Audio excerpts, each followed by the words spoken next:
നിക്ക്, നിങ്ങളിത് എന്നെ എങ്ങോട്ടാ വിളിച്ചോണ്ട് പോകുന്നേ? ഈ റെസ്റ്റോറന്റ് നമ്മളെ പോലത്തെ പാവങ്ങൾക്ക് പറഞ്ഞിട്ടുള്ളതല്ല. വലിയ ബിസിനസ്സുകാരും പണക്കാരുമാ ഇവിടെ വരുന്നത്. എടാ, എന്റെ ഡ്രസ്സ് എന്നെ ഒന്ന് നോക്ക്. റോഡിൽ ഫുട്പാത്തിലെ ഡ്രസ്സ് വിൽക്കുന്ന ചേച്ചിയെ പോലും ഉണ്ട് എന്നെ കാണാൻ. നീ എന്തൊക്കെയാ പറയുന്നത്? അബി, ഞാൻ പറയുന്ന ഒന്ന് കേക്ക്. നീ ആ റെസ്റ്റോറന്റിൽ ഇരുന്ന് ഭക്ഷണം കഴിക്കുന്നവരെ നോക്ക്. വലിയ വലിയ ആളുകളാ അവിടെ ഇരിക്കുന്നത്. എടീ, നിന്നെ കാണാൻ കിടു ലുക്കാണ്. Trust me. അബി, ഇത് ഈ സിറ്റിയിലെ ഏറ്റവും വലിയ റെസ്റ്റോറന്റാ. നമ്മുടെ കയ്യിലെ ബഡ്ജറ്റിന് ഇവിടുത്തെ വെള്ളം കുടിക്കാൻ പോലും പൈസ തികയില്ല. അനന്യ, നീ ആവശ്യമില്ലാത്ത കാര്യം ഒന്നും ആലോചിക്കണ്ട. നിന്റെ ബർത്ത്ഡേ അല്ലേ, വാ. ആണോ? നീ കഷ്ടപ്പെട്ട് പാർട്ട് ടൈം ജോലി ചെയ്ത് ഡെലിവറി ചെയ്തുണ്ടാക്കിയ പൈസ ഒറ്റയടിക്ക് പൊട്ടിക്കണം. അനന്യ, നീ അത് എനിക്ക് വിട്ടേക്ക്, ഞാൻ നോക്കിക്കോളാം. ഞാൻ ടേബിൾ നമ്പർ 3 പോകുന്നു, നീ അങ്ങോട്ടേക്ക് വാ. വേണ്ട. അനന്യ അഭിയെ തടയാൻ വേണ്ടി അവന്റെ പുറകെ പോയി. വേഗത്തിൽ പോയപ്പോൾ അവൾ അറിയാതെ റെസ്റ്റോറന്റിൽ വന്ന ഒരു ബിസിനസ്സുകാരനെ തട്ടി. അയാളുടെ വില കൂടിയ കോട്ടിൽ റെഡ് വൈൻ വീണു. അയാൾ ദേഷ്യത്തിൽ ഗ്ലാസ് എറിഞ്ഞു പൊട്ടിച്ചു. സോറി, ഞാൻ കണ്ടില്ല. നിനക്കെന്താ കണ്ണ് കണ്ടൂടെ? നിന്നെ പോലത്തെ ലോക്കൽസിനൊക്കെ ഈ ഹോട്ടലിൽ കയറ്റിയത് ആരാ? നിനക്കറിയോ ഈ സൂട്ടിന്റെ വില എന്താണെന്ന്? 20 ലക്ഷത്തിന്റെ സ്യൂട്ടാണ് നീ വൈനൊഴിച്ച് കറയാക്കിയത്. സർ, ഞാൻ പറഞ്ഞില്ലേ സോറി. എനിക്കറിയില്ലായിരുന്നു.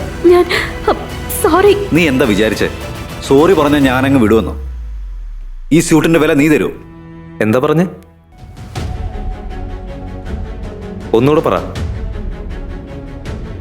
അരെ വാ, ഇതേതാ യുദ്ധഭൂമിയിൽ ഒരു പുതിയ നടൻ.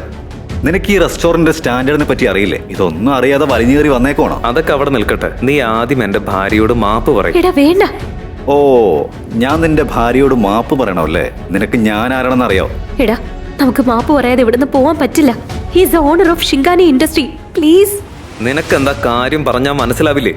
എന്റെ ഭാര്യയോട് മാപ്പ് പറയാതെ നീ ഇവിടെ നിന്ന് പോവില്ല.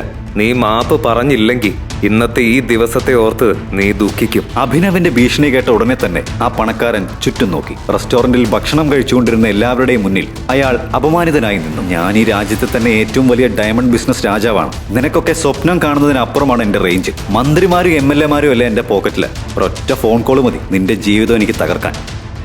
ഞാനൊന്ന് ഞൊടിച്ചാൽ മതി, പിന്നെ നീ തീർന്നു. നിന്റെ ഈ ബിസിനസ് പിന്നെ ഉണ്ടാവില്ല. തകർത്ത് കളയും ഞാൻ. എന്താ കാണണോ? അഭിനവ് അങ്ങനെ വെല്ലുവിളിച്ച ശേഷം അവൻ അവന്റെ ഫോൺ എടുത്ത് ആർക്കോ മെസ്സേജ് ചെയ്തു. മെസ്സേജ് ചെയ്ത ഉടനെ തന്നെ ആ പണക്കാരന് ഒരു ഫോൺ വന്നു. ആ ഫോൺ വന്ന ഉടനെ തന്നെ ആ പണക്കാരന്റെ മുട്ടിടിക്കാൻ തുടങ്ങി. വാട്ട്? ഇതെല്ലാം എങ്ങനെ സംഭവിച്ചു? ഇനി ഒന്നും പറഞ്ഞിട്ട് കാര്യമില്ല. നീ നമ്മുടെ മുതലാളിയുടെ മോനോട് കയറി ഉടക്കിയോ? അങ്ങനെ എന്തെങ്കിലും സംഭവിച്ചിട്ടുണ്ടെങ്കിൽ നീ പെട്ടെന്ന് അയാളോട് മാപ്പ് പറഞ്ഞ് പ്രശ്നം സോൾവ് ആക്ക്. ഇല്ലെങ്കിൽ നമ്മൾ കുടുംബം അടക്കം തെരുവിലേക്ക് ഇറങ്ങേണ്ടി വരും.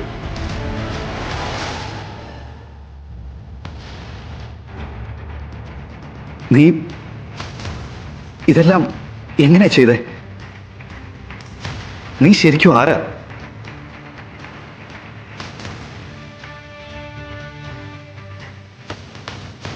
അഭിനവ് ഒരു ഹൗസ് ഹസ്ബൻഡാണ്. അവന്റെ ഭാര്യ വീട്ടിലെ സകല ജോലിയും അവനായിരുന്നു ചെയ്തിരുന്നത്. അവനെ ഒരു വേലക്കാരനെ പോലെയായിരുന്നു അവന്റെ അമ്മായിയമ്മ കണ്ടിരുന്നത്. അങ്ങനെ ഒരു ദിവസം അവൻ പുറത്തേക്ക് ഇറങ്ങിയപ്പോൾ അവന്റെ അമ്മായിയമ്മ അവനെ തടഞ്ഞു. എങ്ങോട്ടാ രാവിലെ ഒരുങ്ങിക്കെട്ടി? നീങ്ങ് വാ, എന്റെ കാലൊന്ന് മസാജ് ചെയ്തതാ. ചെറിയ വേദനയുണ്ട്. അമ്മേ, എനിക്ക് അത്യാവശ്യമായിട്ട് പുറത്തു പോകേണ്ട ആവശ്യമുണ്ട്. ഞാൻ തിരിച്ചു വന്നിട്ട് കാല് മസാജ് ചെയ്തു തന്നാ മതിയോ? നീ എവിടെ പോകുന്നു? എല്ലാ ദിവസവും ഒരുങ്ങിക്കിട്ടി പുറത്തേക്ക് പോകുന്നുണ്ടല്ലോ.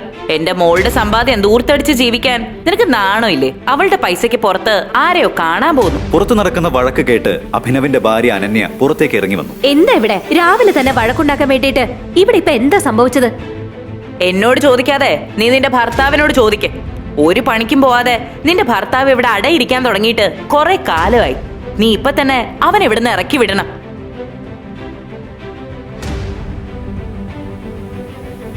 അഭിനവ്, നീ എവിടെ വേണമെങ്കിലും പോയിക്കോ. പക്ഷേ അമ്മ പറയുന്ന ജോലി നീ ചെയ്തിട്ട് പോ. അനന്യ, എനിക്കിപ്പോ നിൽക്കാൻ സമയമില്ല. നീ അത് മനസ്സിലാക്ക്. ഇത്രയും പറഞ്ഞുകൊണ്ട് അഭിനവ് അവിടെ നിന്ന് ഇറങ്ങി. ഇത് കണ്ടതും തന്നെ അനുസരിക്കാത്ത മരുമോനോട് ഷർമിളയ്ക്ക് കൂടുതൽ ദേഷ്യം തോന്നി. അവൻ തിരിച്ചു വരട്ടെ, ഞാൻ കാണിച്ചു കൊടുക്കാം. ഈ തെരുവ് പട്ടിയെ ഞാൻ എന്താ ചെയ്യാൻ പോകുന്നതെന്ന് കണ്ടോ? അവനൊരു പാഠം പഠിച്ചില്ലെങ്കിൽ എന്റെ പേര് ഷർമിള എന്നല്ല. അഭിനവ് അവന്റെ അമ്മായിയമ്മയുടെ കയ്യിൽ നിന്ന് എങ്ങനെ രക്ഷപ്പെടും? ഇതെല്ലാം അനുഭവിക്കേണ്ട കാര്യം അവനുണ്ടോ? ഇനി എന്തെല്ലാമാണ് അവിടെ സംഭവിക്കാൻ പോകുന്നത്? കുറച്ചു കഴിഞ്ഞപ്പോൾ അഭിനവ് നഗരത്തിലെ ഏറ്റവും വലിയ ഹോട്ടലിലേക്ക് കയറി ചെന്നു. അവനെ കണ്ടതും സെക്യൂരിറ്റി അഭിനവിനെ തടഞ്ഞു നിർത്തി. നീ ഏതാടാ? നീ എന്തിനാ ഇങ്ങോട്ടേക്ക് വലിഞ്ഞു കയറി വന്നേ? ചേരിയിൽ നിന്ന് ഈ ഹോട്ടലിൽ ഫുഡ് അടിക്കാൻ വന്നതാണോ? ഇവിടുന്ന് ഒരു തുള്ളി വെള്ളം കുടിക്കാനുള്ള യോഗ്യത പോലും നിനക്കില്ലല്ലോ. മര്യാദക്ക് ഇറങ്ങിപ്പോടാ. അഭിനവന്റെ ചെരുപ്പും വേഷവും കണ്ടിട്ടാണ് അവനെ അവിടെ നിന്ന് സെക്യൂരിറ്റി ഇറക്കി വിടാൻ ഒരുങ്ങിയത്. അഭിനവന് ഹോട്ടലിന്റെ ഉള്ളിലേക്ക് കയറിയേ പറ്റൂ. പക്ഷെ അവന്റെ വേഷവിധാനം കണ്ട് അവനെ അവർ അകത്തേക്ക് കയറ്റി വിട്ടില്ല. ഞാൻ ഈ ഹോട്ടലിന്റെ ഓണർ വിക്രമിനെ കാണാൻ വന്നതാണ്. എന്താ പറഞ്ഞേ? വിക്രം സാറിനെ കാണാവുന്നതാണെന്ന്? നിന്നെ പോലത്തെ ലോക്കൽസിനെ കൊണ്ട് വിക്രം സാർ ബാത്റൂം പോലും കഴിയിക്കില്ല. പിന്നെയാണ് അദ്ദേഹത്തെ കാണാൻ കാര്യം വന്നിരിക്കുന്നത്. അവന് മുതലാളിയെ കാണണമെന്ന്. മര്യാദയ്ക്ക് ഇറങ്ങിപ്പോടാ. ഇത്രയും പറഞ്ഞ ശേഷം സെക്യൂരിറ്റി ജീവനക്കാർ എല്ലാവരും കൂടി അഭിനവനെ ഹോട്ടലിന്റെ ഒരു സൈഡിലേക്ക് മാറ്റി. അപ്പോഴേക്കും പഴയ കാമുകി വൈഷ്ണവിയും അവളുടെ ബോയ് ഫ്രണ്ടും ദേവനും അവിടേക്ക് വന്നു. എടേ എക്സ് ബോയ് ഫ്രണ്ട്,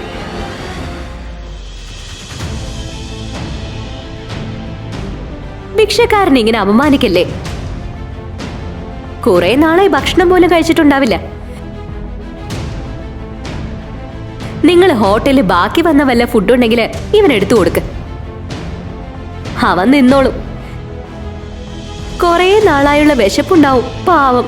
കുറച്ച് നാളുകൾക്ക് മുമ്പ് അഭിനവ് അവന്റെ ജീവന തുല്യം സ്നേഹിച്ച പെണ്ണാണ് ഇപ്പോൾ മുന്നിൽ വന്ന് നിന്ന് ഇങ്ങനെ നികൃഷ്ടമായി അപമാനിക്കുന്നത്. എനിക്ക് ആദ്യം വിശ്വാസം തോന്നിയില്ല ഈ പിച്ചക്കാരൻ നിന്റെ പഴയ ബോയ് ഫ്രണ്ട് ആയിരുന്നു എന്ന് പറഞ്ഞത്. അവരുടെ ഈ കളിയാക്കൽ കേട്ട് അഭിനവന് കൂടുതൽ ദേഷ്യം വന്നു. അവൻ എന്തെങ്കിലും പറയുന്നതിന് മുമ്പ് തന്നെ ഒരു ആഡംബരക്കാർ ഹോട്ടലിന്റെ മുന്നിൽ വന്നിറങ്ങി.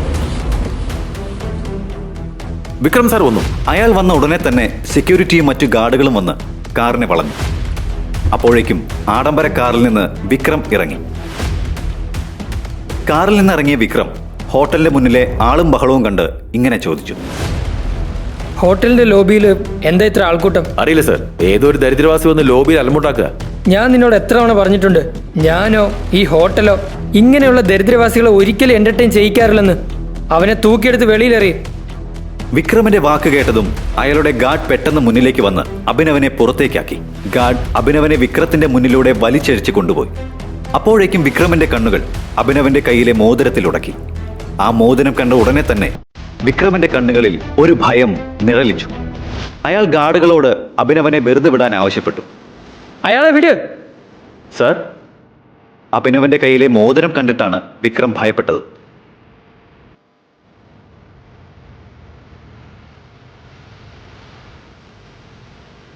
ടൈഗർ. ആ മോതിരം കണ്ട ഉടനെ തന്നെ കോടീശ്വരനായ വിക്രം അഭിനവന്റെ മുന്നിൽ മുട്ടുകുത്തിയിരുന്നു.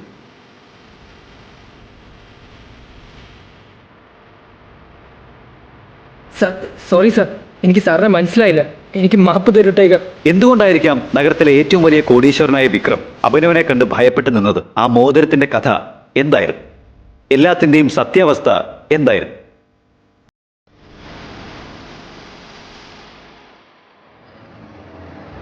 വിക്രവുമായി ഹോട്ടലിൽ നടന്ന സംഭവത്തെപ്പറ്റി അഭിനവ് അവന്റെ ഭാര്യ അനന്യയോട് ഒന്നും പറഞ്ഞില്ല. പിറ്റേ ദിവസം അവൻ അനന്യയ്ക്ക് വേണ്ടിയുള്ള ഭക്ഷണവുമായി അവളുടെ ഓഫീസിലേക്ക് വന്നു. ഓഫീസിൽ എന്തോ ഒരു പ്രശ്നം നടക്കുന്നതായി അവന്റെ ശ്രദ്ധയിൽപ്പെട്ടു. അപ്പോഴാണ് ചാനലിൽ ബ്രേക്കിംഗ് ന്യൂസ് വന്നത്. അനന്യ മേനോന്റെ കമ്പനിയുടെ ടെൻഡർ ഗവൺമെന്റ് ക്യാൻസൽ ചെയ്തു. ഈ ന്യൂസ് ഫ്ലാഷ് ആയതുകൊണ്ട് കൂടി അനന്യ മേനോന്റെ കമ്പനിയുടെ ഷെയർ മൂക്കുകുത്തി താഴേക്ക് വീണു. അനന്യ മേനോൻ അവരുടെ കമ്പനിക്കുണ്ടായ നഷ്ടം എങ്ങനെയാണ് നികത്താൻ പോകുന്നത്? Guys, the situation doesn't look good. ഇത് നമ്മുടെ അവസാനത്തെ ചാൻസ് ആണ്. ഈ കമ്പനിയെ പൊളിച്ചു പണിയാനുള്ള ലാസ്റ്റ് ചാൻസ്.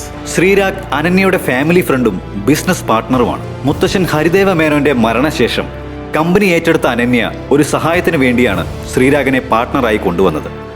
യഥാർത്ഥത്തിൽ അവൻ അനന്യയോട് പ്രണയമായിരുന്നു. പക്ഷെ അനന്യയുടെ മുത്തച്ഛൻ ഹരിദേവ മേനോൻ അതിനെല്ലാം മുമ്പേ തന്നെ അനന്യയുടെ വിവാഹം ഒരു സാധാരണക്കാരനായ ഒരു ഡെലിവറി ബോയുമായി നടത്തിയിരുന്നു. കമ്പനിക്ക് ഉണ്ടായ നഷ്ടം എങ്ങനെ നികത്തണമെന്ന് അനന്യ ആലോചിച്ചുകൊണ്ടിരുന്നപ്പോൾ കമ്പനിയുടെ ചീഫ് ഫിനാൻഷ്യൽ ഓഫീസർ ഇപ്രകാരം പറഞ്ഞു: ടെൻഡർ നമുക്ക് കിട്ടാത്തത് കൊണ്ട് നമ്മുടെ മുഴുവൻ ഇൻവെസ്റ്റേഴ്സും ഫണ്ട് ക്യാൻസൽ ചെയ്തു. And the balance sheet also dozens looks good. ഇതിങ്ങനെ തുടർന്നാൽ പിന്നെ നമ്മൾ എല്ലാവരും നടുത്തെരുവിൽ ചെന്നിരിക്കേണ്ടതായിട്ട് വരും. മോഹിത്, നിനക്ക് നല്ലോണം അറിയാം ഈ കമ്പനി ഇങ്ങനെ ആക്കാൻ വേണ്ടി എന്റെ മുത്തശ്ശൻ എന്തുമാത്രം കഷ്ടപ്പെട്ടുവെന്ന്. വർഷങ്ങളായുള്ള അദ്ദേഹത്തിന്റെ കഷ്ടപ്പാടുകൊണ്ട് നമ്മുടെ രാജ്യത്തിനകത്ത് മാത്രമല്ല വിദേശത്തേക്ക് പോലും കമ്പനി വളർന്നിരിക്കുക. അതെങ്ങനെയാണ് ഒരു ദിവസം കൊണ്ട് ഇങ്ങനെ മൂക്കുകുത്തി വീഴാൻ പോകുന്നത്? അതൊരിക്കലും സംഭവിക്കില്ല. എന്തെങ്കിലും ഒരു വഴി നമുക്ക് മുന്നിൽ വരും. അനന്യ, നിങ്ങളുടെ മുത്തച്ഛൻ ഉണ്ടായിരുന്ന സമയത്തുള്ള അവസ്ഥയല്ല ഇത്. മുമ്പ് നമുക്ക് സ്ട്രോങ് ഇൻവെസ്റ്റേഴ്സ് ഉണ്ടായിരുന്നു. അവരുമായിട്ടുണ്ടായിരുന്ന ബിസിനസ് ഡീൽസ് ശ്രീരാഗിന്റെ ഇൻസ്ട്രക്ഷൻസിന്റെ പേരിൽ നിർത്തിവെച്ചു. അതാണ് ഇന്നത്തെ ഈ അവസ്ഥയ്ക്ക് കാരണം. Oh sorry board member sir, not again. ഈ ന്യൂസിന്റെ പ്രശ്നം എങ്ങനെ പരിഹരിക്കണം എന്നതിനെ പറ്റിയാണ് നമ്മൾ നോക്കേണ്ടത്, അല്ലാതെ പരസ്പരം കുറ്റപ്പെടുത്തിയല്ല. That is not an option. Moti, let's see your plan. Ravikant അനന്യയുടെ മുത്തച്ഛന്റെ കാലം മുതൽ ബോർഡ് മെമ്പർ സ്ഥാനത്തിരിക്കുന്ന വ്യക്തിയായിരുന്നു. അയാളുടെ കൂടെ കഷ്ടപ്പാടിന്റെയും അധ്വാനത്തിന്റെയും ഫലമാണ് അനന്യയുടെ കമ്പനി അന്താരാഷ്ട്ര നിലവാരത്തിലേക്ക് വളരാൻ കാരണം. പക്ഷേ ശ്രീരാഗിന്റെ വരവോടെ രവികാന്തിന് ഒരു വോയിസും ഇല്ലാതെയായി. ഇതൊന്നും അറിയാതെയാണ് അഭിനവ് അനന്യയുടെ ഓഫീസിലേക്ക് കയറി വന്നത്. Good morning Mrs Lobo. What A bright beautiful Monday. എന്തുണ്ട് വിശേഷം? എന്താ ഈ ഓഫീസ് മുഴുവൻ ഡള്ളായിട്ടിരിക്കുന്നത്? നീ ഭർത്താവ് ഉദ്യോഗം നോക്കി വീട്ടുജോലി ചെയ്തിരുന്നാ മതിയോ? ഇടയ്ക്ക് ന്യൂസും ചുറ്റും നടക്കുന്ന കാര്യം എന്താണെന്ന് അന്വേഷിക്കുന്നത് നല്ലതായിരിക്കും. നിങ്ങളുടെ ഭാര്യയുടെ കമ്പനി മൂക്ക് കുത്തി വീഴാൻ പോകുന്നു. ബിസിനസ് എല്ലാം തകരാൻ പോവാ. ഞാനിതൊന്നും അറിഞ്ഞില്ല. നീ കാണ്. ഗവൺമെന്റ് ടെൻഡർ ക്യാൻസൽ ആയതുകൊണ്ട് അനന്യ മേനോന്റെ കമ്പനിയുടെ അവസ്ഥ കൂടുതൽ സങ്കീർണമാകുന്നു. വെന്റിലേറ്ററിൽ കഴിയുന്ന അനന്യ മേനോന്റെ കമ്പനി രക്ഷപ്പെടണമെങ്കിൽ 200 കോടി രൂപ വേണം. അനന്യ മേനോന്റെ ടെൻഡർ ഇപ്പോൾ അഹൂജ ഇൻഡസ്ട്രി കൈക്കലാക്കിയിരിക്കുകയാണ്. Hello ma'am, I will bring the files to your cabin right now. എന്നിട്ട് അനന്യ എവിടെ? പ്ലീസ് എന്നെ ഡിസ്റ്റർബ് ചെയ്തൊന്ന് പോയി തരൂ. എനിക്ക് അനന്യയുടെ അടുത്ത് പോണം. I need to meet her right now. നീ ഇപ്പൊ വീട്ടിലേക്ക് പോ. അനന്യ എവിടെ? കോൺഫറൻസ് റൂമിലുണ്ട്. Thank you ma'am. അബി പോരുത്. അനന്യ, അനന്യ, എനിക്ക് നിന്നോട് അത്യാവശ്യമായിട്ടൊരു കാര്യം പറയാനുണ്ട്. ഇങ്ങനെയൊരു സാഹചര്യത്തിൽ കോൺഫറൻസ് റൂമിൽ ഇടിച്ചു കയറി വന്ന അഭിനവനെ എല്ലാവരും ദേഷ്യത്തിൽ നോക്കി. അവിടെ കൂടിയിരിക്കുന്ന എല്ലാവർക്കും അറിയാം മേനോൻ കുടുംബത്തിലെ വെറുമൊരു വേലക്കാരനാണ് അഭിനവെന്ന്. Abhinav, please get out. Ananya, ഞാൻ പറയുന്നതൊന്ന് കേൾക്ക്. നിന്നെ ഈ പ്രശ്നത്തിൽ നിന്ന് രക്ഷപ്പെടുത്താൻ എനിക്ക് പറ്റും. എന്റെ മുന്നിൽ അതിന്റെ വഴികളുണ്ട്. എനിക്കൊരു അവസരം താ. അഭിനവന്റെ ഈ പെർഫോമൻസ് കണ്ട് ശ്രീരാഗ് അവന്റെ കസേരയിൽ നിന്ന് എഴുന്നേറ്റു. ഇത് കോൺഫറൻസ് റൂമാണ്. കമ്പനിയുടെ കാര്യം പറയാൻ വേണ്ടി ഇതിനകത്ത് എങ്ങനെ ധൈര്യം വന്നു? അനന്യ, ആദ്യം നീ കമ്പനിയിൽ നിന്ന് പുറത്താക്കേണ്ടത് ഇവനെയാ. ഇവനെ എന്ന് പുറത്താക്കുന്നുവോ അന്ന് ഈ കമ്പനി രക്ഷപ്പെടും. Ananya, take your own decisions. Sreerag അഭിനവനെ കോൺഫറൻസ് ഹാളിന് പുറത്തേക്ക് ഇറക്കി വിട്ടു. സെക്യൂരിറ്റി, ഇവനെ ഇറക്കി വിട്. സെക്യൂരിറ്റി അഭിനവനെ ഇറക്കിവിടാൻ ശ്രമിച്ചുകൊണ്ടിരുന്നപ്പോൾ റിസപ്ഷനിസ്റ്റ് അവിടേക്ക് നടന്നു വന്നു. Sir, I will take care of this matter. You can go inside for the meeting. ശരി, നിങ്ങൾ ഫയൽസ് കൊണ്ടുവന്നല്ലോ, ഇവനെ ഇറക്കി വിട്. ഇത്രയും പറഞ്ഞുകൊണ്ട് ശ്രീരാഗ് കോൺഫറൻസ് ഹാളിന്റെ ഉള്ളിലേക്ക് കയറി. അവനെ വിട്. പിടിച്ച് പുറത്താക്കാൻ അവൻ കള്ളനല്ല. ഈ കമ്പനിയുടെ മുതലാളി അനന്യയുടെ ഭർത്താവാണ്, മേനോൻ കുടുംബത്തിന്റെ മരുമകൻ. അതെല്ലാം നിങ്ങൾ മറന്നുപോയോ? Thank you Mrs Lobo. നിങ്ങൾ അവളോട് കാണിക്കുന്ന സ്നേഹം അവളുടെ അമ്മ പോലും അവളോട് കാണിക്കുന്നില്ല. You idiot, come with me right now.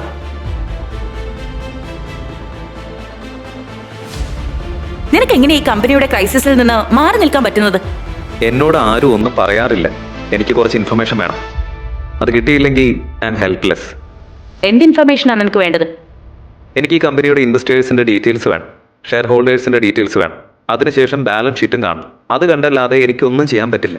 Abi, നീ എല്ലാം കണ്ടതല്ലേ? എന്തൊക്കെയാണ് ഇവിടെ സംഭവിക്കുന്നതെന്ന്? കമ്പനിയുടെ ഒരു എംപ്ലോയി പോലും നിന്റെ അത്ര ആത്മാർത്ഥത കാണിക്കുന്നില്ല. ഇങ്ങനെ പോയ എങ്ങനെ കമ്പനി രക്ഷപ്പെടുന്നത്?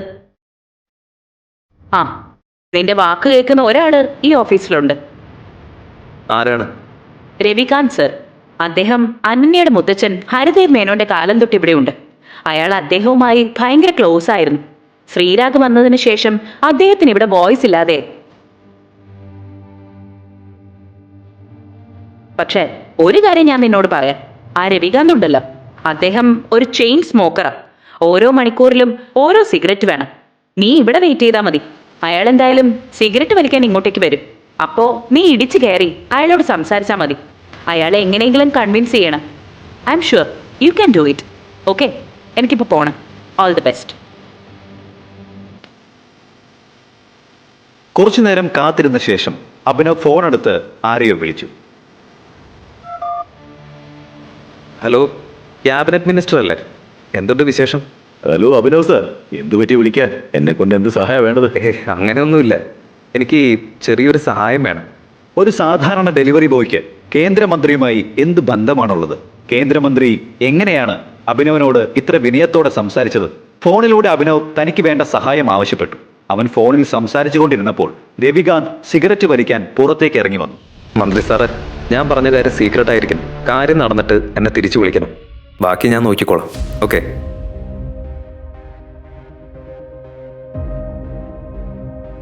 രവികാന്ത് സാർ, നിങ്ങളുടെ ഈ കമ്പനിയിൽ DK അസോസിയേറ്റ്സുമായി ഇപ്പോഴുള്ള ബന്ധം എങ്ങനെയാ? DK അസോസിയേഷൻസിന് നമ്മുടെ കമ്പനിയുമായി വളരെ അടുപ്പമാണ്. പക്ഷെ അഭിനവ്, നിനക്ക് എങ്ങനെയാണ് അതിനെപ്പറ്റി അറിയാവുന്നത്? അയാൾ അങ്ങനെ ചോദിച്ച ഉടനെ തന്നെ അഭിനവ് അയാളോട് ചില കാര്യങ്ങൾ പറഞ്ഞു. അത് കേട്ട ഉടനെ തന്നെ രവികാന്ത് അയാൾ വലിക്കാൻ വെച്ചിരുന്ന സിഗരറ്റ് അകത്തേക്ക് വെച്ച് അഭിനവിനെ കോൺഫറൻസ് ഹാളിലേക്ക് കൂട്ടിക്കൊണ്ടുപോയി. എടാ ദരിദ്രവാസി അഭിനവ്, നീ ഇതുവരെ പോയില്ലേ? Sreerav, behave yourself. Ananya, നമുക്ക് അഭിനവിന് ഒരു അവസരം കൊടുക്കാം. He has an excellent plan. പ്ലാനോ? പാലാരി വട്ടത്ത് തട്ടുകട ഇടാനുള്ള പ്ലാൻ ആയിരിക്കും. എടാ ശ്രീരാഗേ, നിന്റെ പ്രായത്തേക്കാൾ എക്സ്പീരിയൻസ് എനിക്ക് ഈ കമ്പനിയിലുണ്ട്. നിങ്ങൾ അഭിനവ് പറയുന്ന ഒന്ന് കേൾക്ക്. He has A point. അത് നിങ്ങൾക്ക് എങ്ങനെ പറയാൻ പറ്റും? നിങ്ങളെന്താ അവന്റെ കയ്യിൽ നിന്ന് കൈക്കൂലി വാങ്ങിച്ചോ? എല്ലാവരും കൂടി അഭിനവിനെ കളിയാക്കിയപ്പോൾ അനന്യ അവളുടെ മുത്തച്ഛൻ മരണക്കിടക്കയിൽ വെച്ച് പറഞ്ഞത് ഓർത്തു. മോളെ, നിന്നെ കൊണ്ട് അഭിനവിനെ കല്യാണം കഴിപ്പിച്ചതില് മുത്തച്ഛന് തെറ്റൊന്നും പറ്റിയിട്ടില്ല.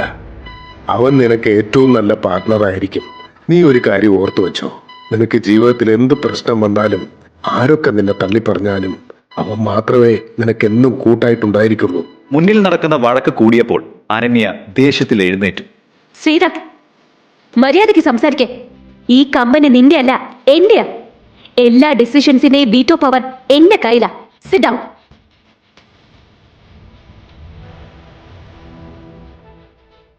അഭിനവ്, ഇരിക്കെ. നീ പറ.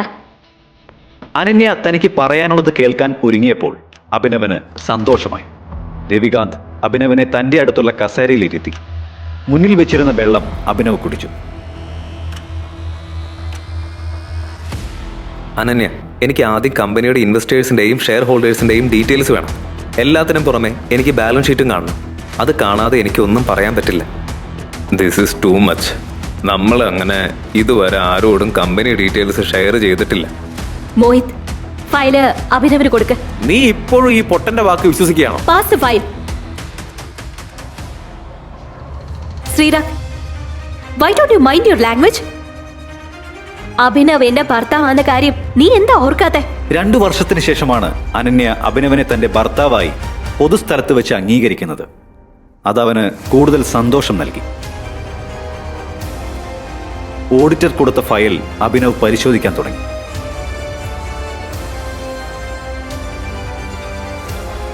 അനന്യ, ഈ സ്റ്റേറ്റ്മെന്റിൽ ഒരുപാട് ഇറഗുലാരിറ്റീസ് ഉണ്ട്. നമ്മുടെ ഇൻവെസ്റ്റേഴ്സിന്റെ കാര്യത്തിൽ എന്തോ തിരിമറി നടന്നിട്ടുണ്ട്. ബാലൻസ് ഷീറ്റിലെ ലാസ്റ്റ് ട്രാൻസാക്ഷനിൽ എനിക്ക് ചെറിയൊരു ഡൗട്ട് ഉണ്ട്. നീ എന്ത് തേങ്ങയാ പറയുന്നത്? ഇത് ചുമ്മാവിന്റെ ഷോയെ നമ്മൾ തെറ്റിദ്ധരിപ്പിക്കാൻ. ഈ കമ്പനി തകരുന്നത് നീ എങ്ങനെ തടയുമെന്ന് ആദ്യം പറ. നീ എങ്ങനെയാണ് നമ്മുടെ കമ്പനിയുടെ ഷെയർ കൺട്രോൾ ചെയ്യാൻ പോകുന്നത്? ഞാൻ ഈ കമ്പനിയുടെ ഷെയർ ബൈബാക്ക് ചെയ്യാൻ പോവാ. Brilliant idea. നീ എന്താ വിചാരിച്ചേ? ഈ കാര്യങ്ങളൊന്നും നമ്മൾ ഡിസ്കസ് ചെയ്തില്ല എന്നാണോ നീ കരുതിയത്? അഭിനവ്, നമ്മുടെ കയ്യിൽ ഫണ്ട് കുറവാ.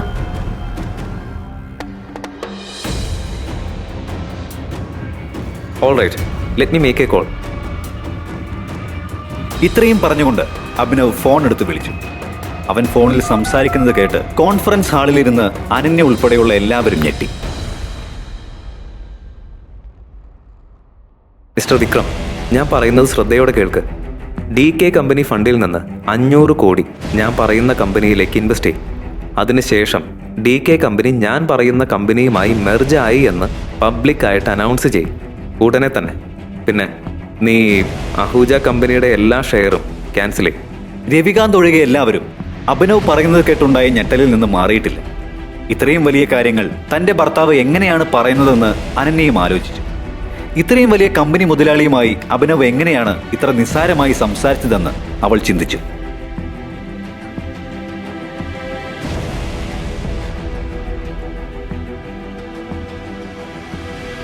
അഭിനവ്, നീ ആരാ? അനന്യയുടെ ഈ ചോദ്യം കേട്ട് അഭിനവ് ഒന്ന് പുഞ്ചിരിക്കുക മാത്രമാണ് ചെയ്തത്. ഭർത്താവ് ഉദ്യോഗം നോക്കി നടക്കുന്ന അഭിനവ് എങ്ങനെയാണ് മുങ്ങിക്കൊണ്ടിരുന്ന അനന്യയുടെ കമ്പനിയെ രക്ഷിച്ചത്? 500 കോടി എങ്ങനെയാണ് ഒരു സാധാരണ പയ്യന്റെ കയ്യിൽ ഒരു നിമിഷം കൊണ്ട് വന്നത്? DK പ്രൈവറ്റ് ലിമിറ്റഡ് എന്ന കമ്പനി എങ്ങനെയാണ് അനന്യയുടെ കമ്പനിയുമായി ഇത്ര നിസ്സാരമായി മെർജായത്? ഗവൺമെന്റ് ടെൻഡർ അനന്യയുടെ കയ്യിൽ നിന്ന് പോവാൻ കാരണം ശ്രീരാഗും മോത്തിക്കുമാണെന്ന് ശ്രീരാഗ് അറിഞ്ഞു.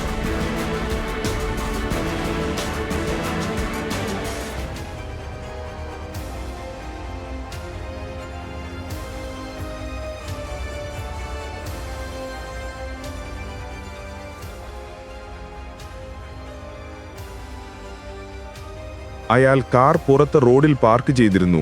അയാളെ വെടിവെച്ച റാണ അതേ കാറിനടുത്ത് നിൽക്കുന്നുണ്ടായിരുന്നു. രാത്രിയുടെ ഇരുട്ടിൽ അച്ഛനും അഭിനവും ഒരിടുങ്ങിയ വഴിയിൽ ഒളിച്ചിരിക്കുകയായിരുന്നു. മോനെ, വേഗം നടക്ക്. അഭിനവ്, ഞാൻ പറയുന്ന കേൾക്ക് മോനെ. നീ ഇവിടെ നിന്ന് ഓടിപ്പോയിക്കോ, അല്ലെങ്കിൽ അവർ നിന്നെയും കൊല്ലും. ഇല്ലച്ച, അച്ഛനെ ഇവിടാക്കി ഞാൻ പോവില്ല. ശാഠ്യം പിടിക്കരുത് അഭിനവ്. മോനെ, ഞാൻ എൻ്റെ ജീവിതം ജീവിച്ചു കഴിഞ്ഞു. ഇനി എന്ത് ചെയ്യണമെങ്കിലും നീ ചെയ്യണം. എല്ലാം നീ ശ്രദ്ധിക്കണം എന്ന് പറഞ്ഞ് സഞ്ജയ് തന്റെ വിരളിൽ നിന്ന് ഒരു സ്വർണ്ണ മോതിരമെടുത്ത് അഭിനവിന് കൊടുത്തു.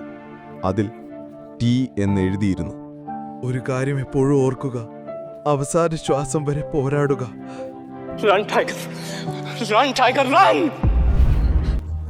അഭിനവ് പേടിച്ചലറിക്കൊണ്ട് കണ്ണു തുറന്നു. ചൂടിൽ അവൻ വയർത്തൊലിച്ചിരുന്നു. തീവ്രമായി ശ്വസിച്ചുകൊണ്ട് അവൻ കിടക്കയിലിരുന്നു. കഴിഞ്ഞ 18 വർഷമായി ഇതേ സ്വപ്നം തന്നെ അഭിനവനെ ഹോണ്ട് ചെയ്തു വരികയാണ്. അവൻ ആദ്യം തന്റെ വിരലിലുണ്ടായിരുന്ന മോതിരം നോക്കി, പിന്നെ ബാത്റൂമിലേക്ക് നടന്നു. 18-ാം വയസ്സിൽ തന്നെ അവൻ സ്വന്തമായി സമ്പാദിച്ചായിരുന്നു ജീവിച്ചത്. അവന്റെ ജീവിതത്തിലെ ഏക സന്തോഷം അവന്റെ കാമുകി വൈഭവിയായിരുന്നു. വൈഭവിയെ കാണുമ്പോൾ അവൻ എല്ലാ വേദനകളും മറക്കും. ഇന്നാണ് അവളുടെ പിറന്നാൾ. അവൻ എത്രയും പെട്ടെന്ന് തന്നെ അവളെ കാണണമായിരുന്നു. അങ്കിൾ, ഈ കേക്കിന് എത്രേ? 600. ഈ പേസ്ട്രിക്കോ? 60 രൂപ. അതൊന്ന് എടുത്തോളൂ. കുറച്ച് സമയത്തിനു ശേഷം വൈഭവിയുടെ വീട്ടിലേക്കെത്തിയപ്പോൾ അകത്തുനിന്നും നിറമുള്ള ലൈറ്റുകളും ഉച്ചത്തിലുള്ള മ്യൂസിക്കും കേട്ടു. വൈഭവി, എന്താണിതെല്ലാം? ഇവൻ ആരാണ് വൈഭവി? കാണുന്നില്ലേ? Delivery boy. പക്ഷേ നമ്മൾ കേക്ക് ഓർഡർ ചെയ്തതാണല്ലോ, പിന്നെ ഈ പേസ്ട്രി എന്തിനാണ്? ഓ, ഓർമ്മ വന്നോ? ഇതല്ലേ നീ ഡേറ്റ് ചെയ്തിരുന്ന ഡെലിവറി ബോയ്? സീരിയസ്ലി വൈഭവി, നിന്റെ സ്റ്റാൻഡേർഡ് ഇത്രയ്ക്കും കുറഞ്ഞു പോയോ? Babe, happy birthday baby. അഭിനവിന് ദേവേന്ദ്രനെ നന്നായി അറിയാമായിരുന്നു. അവനൊരു സമ്പന്നനായ ആളിന്റെ മകനാണ്. വൈഭവിയുടെ ചുറ്റും സദാ അലഞ്ഞു നടക്കാറുണ്ട്. ദേവേന്ദ്രനെ അവിടെ കണ്ടപ്പോൾ അഭിനവിന് ദേഷ്യം വന്നു. ദേവേന്ദ്രന്റെ കയ്യിലുണ്ടായിരുന്ന വമ്പിച്ച ഗിഫ്റ്റിന്റെ മുന്നിൽ അഭിനവിന്റെ കയ്യിലുണ്ടായിരുന്ന ചെറിയ പേസ്ട്രി പാക്കറ്റ് ഒന്നുമല്ലാതായി. മതി, I am breaking up with you. എന്ത്? ഇനി എന്ത്? നിന്നെ പോലുള്ള പാവപ്പെട്ടവരുടെ പേസ്ട്രികൾ എത്ര കാലം ഈ പാവം സഹിക്കും?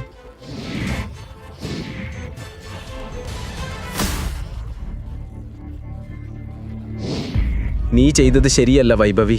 അതിനുശേഷം അഭിനവ് തളർന്ന മനസ്സോടെ കണ്ണുകൾ കലങ്ങി അവിടെ നിന്ന് മടങ്ങി.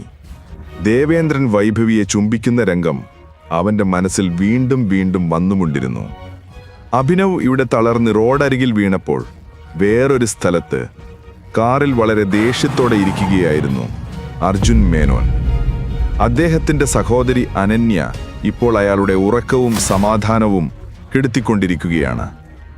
മുത്തശ്ശൻ മാധവൻ മേനോന്റെ മനസ്സിൽ ഇടം പിടിക്കാൻ, അനന്യയെ ഒഴിവാക്കാൻ അർജുൻ എന്തും ചെയ്യാൻ തയ്യാറാണ്.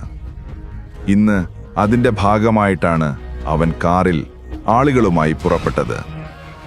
അർജുന്റെ ആളുകൾ അഭിനവിനെ എടുത്തു. നേരെ റൂം നമ്പർ 409 കൊണ്ടുപോയി. ഇവന്റെ വസ്ത്രം മാറ്റി അവനെ ഈ ബെഡിൽ കിടത്തു. വസ്ത്രം മാറ്റൂ. അവർ ശാന്തമായി അഭിനവിനെ കിടത്തിക്കൊടുക്കുന്നു. അവിടെ തന്നെ അദ്ദേഹത്തിന്റെ സഹോദരി അനന്യ ഉറങ്ങുന്നുണ്ടായിരുന്നു.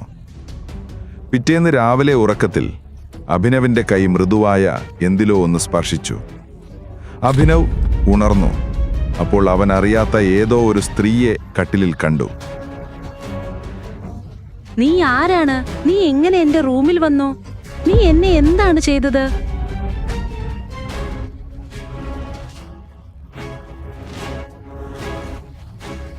ഛീ ഛീ ഛീ, ലജ്ജാവഹം അനന്യ. എനിക്ക് നിന്നെ പണ്ടേ വിശ്വാസമുണ്ടായിരുന്നില്ല. എത്ര തവണ മുത്തശ്ശനോട് ഞാൻ പറഞ്ഞു, അപ്പോഴൊക്കെ പറഞ്ഞത് എന്റെ അനന്യ അങ്ങനെ ചെയ്യില്ല എന്നാണ്. എന്നാൽ ആ അനന്യ എന്താണ് ചെയ്തതെന്ന് ലൈവായി കാണാൻ മുത്തശ്ശനെ ഞാനിങ്ങോട്ട് വിളിച്ചിട്ടുണ്ട്. ചേട്ടാ, ഞാൻ ഒന്നും ചെയ്തിട്ടില്ല. എന്നെ വിശ്വസിക്ക്. ഇത് എങ്ങനെയാണ് സംഭവിച്ചത്, എന്താണ് സംഭവിച്ചത് എന്നൊന്നും എനിക്കറിയില്ല. ഇയാൾ ആരാണെന്ന് പോലും എനിക്കറിയില്ല. എനിക്കും അറിയില്ല. ഞങ്ങൾക്കിടയിൽ ഒന്നും സംഭവിച്ചിട്ടില്ല. അഭിനവ് വിശദീകരിക്കാൻ ശ്രമിക്കുന്നതിനിടയിൽ അവരുടെ മുത്തശ്ശൻ മാധവൻ മേനോൻ അവിടെ എത്തി. അവരുടെ ദ്വേഷം കൊണ്ട് തന്നെ അവർ വളരെ ധനികരാണെന്ന് മനസ്സിലാക്കാമായിരുന്നു. അനന്യയുടെ അവസ്ഥ കണ്ട മാധവൻ മേനോന്റെ കണ്ണുകൾ ചുവപ്പായി. ഞാൻ നിന്നിൽ നിന്ന് ഇത് പ്രതീക്ഷിച്ചില്ല. മുത്തച്ഛ, നിങ്ങൾ കരുതുന്നതല്ല നടന്നത്. അനന്യ, നിനക്ക് റൂളുകളെല്ലാം അറിയില്ലേ? നീ അതെല്ലാം ലംഘിച്ചു. ഇല്ല മുത്തച്ഛ, ഇല്ല. നീ മാധവൻ മേനോന്റെ കണ്ണുകൾ അഭിനവിലേക്ക് തിരിഞ്ഞപ്പോൾ അഭിനവിന് ആ കണ്ണുകളിൽ മരണം കാണുന്നുവെന്ന് തോന്നി. നീ എന്റെ കൊച്ചുമോളിനൊപ്പമുണ്ടായിരുന്നു. ഇന്നു മുതൽ ഞങ്ങളുടെ കുടുംബ നിയമപ്രകാരം നീ മേനോൻ കുടുംബത്തിലെ മരുമകനാണ്. പക്ഷെ ഞങ്ങൾക്കിടയിൽ ഒന്നും സംഭവിച്ചിട്ടില്ല. മുത്തച്ഛ, ഒന്നും സംഭവിച്ചിട്ടില്ല. റിയലി? ഒന്നും സംഭവിച്ചിട്ടില്ല? പിന്നെ എന്താണിതൊക്കെ? അഭിനവ് എന്തെങ്കിലും മനസ്സിലാക്കും മുമ്പ് മാധവന്റെ ആളുകൾ അദ്ദേഹത്തെ അടിക്കുവാൻ തുടങ്ങി. മാധവന്റെ പ്രായം കണക്കിലെടുത്ത് അഭിനവ് എല്ലാം കൊണ്ടു നിന്നു.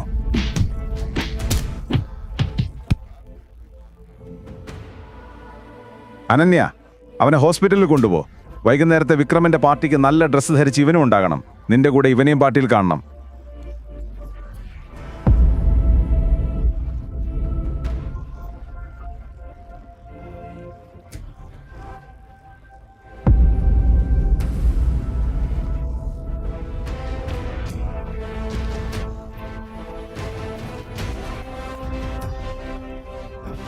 എന്തിനാണ് നീ എന്റെ ജീവിതം നശിപ്പിച്ചത്? എന്തിനാണ്? ഈ ചോദ്യത്തിന് ഒരു ഉത്തരം അവനുണ്ടായിരുന്നില്ല. അവൻ പിന്നീട് വൈകുന്നേരത്തെ പാർട്ടിക്ക് തയ്യാറെടുക്കാൻ തുടങ്ങി. മാധവനെക്കുറിച്ചായിരുന്നു അഭിനവിന്റെ ചിന്തകൾ. മാധവനെയും അവന്റെ ആളുകളെയും അവന് ഭയമുണ്ടായിരുന്നില്ല. അനന്യ ഇപ്പോൾ തന്നെ ഒരുപാട് പ്രോബ്ലംസ് അനുഭവിക്കുന്നുണ്ടെന്ന് അവന് മനസ്സിലായിരുന്നു. അതുകൊണ്ട് തന്നെ അവളെ കൂടുതൽ ബുദ്ധിമുട്ടിക്കേണ്ടെന്ന് അവൻ കരുതി. അഭിനവിന്റെ കയ്യിലുണ്ടായിരുന്നത് ആകെ ഒരു ബ്ലേസറാണ്. അതവന്റെ അച്ഛൻ്റേതായിരുന്നു. ചില ഭാഗങ്ങളിൽ അത് കീറിപ്പോയിട്ടുണ്ട്. പക്ഷേ അഭിനവ് അത് ധരിച്ചപ്പോൾ അതിൻ്റെ ഭംഗിയിൽ അതെല്ലാം കാണാതായി. അഭിനവിന്റെ ഊഹം ശരിയായിരുന്നു. അനന്യയുടെ വീട് വളരെ വലിയതാണ്. അവൾ ഒരു വലിയ കുടുംബത്തിലെ കുട്ടിയായിരുന്നു. അവളുടെ ചെരുപ്പിന്റെ വില അഭിനവ് ഒരു മാസം മുഴുവൻ വിൽപ്പന നടത്തി സമ്പാദിക്കുന്നതിലും കൂടുതലായിരുന്നു. അനന്യയുടെ കണ്ണുകളിൽ എത്രത്തോളം അവൾ അഭിനവിനെ വെറുക്കുന്നു എന്ന് വ്യക്തമായിരുന്നു. പാർട്ടിയിൽ പോകേണ്ടി വന്നതുകൊണ്ട് അഭിനവിന് അസ്വസ്ഥതയും തോന്നി. ടെൻഷന്റെ ഇടയിൽ അവൻ തന്റെ അച്ഛന്റെ മോതിരം തിരിച്ചുകൊണ്ടിരുന്നു.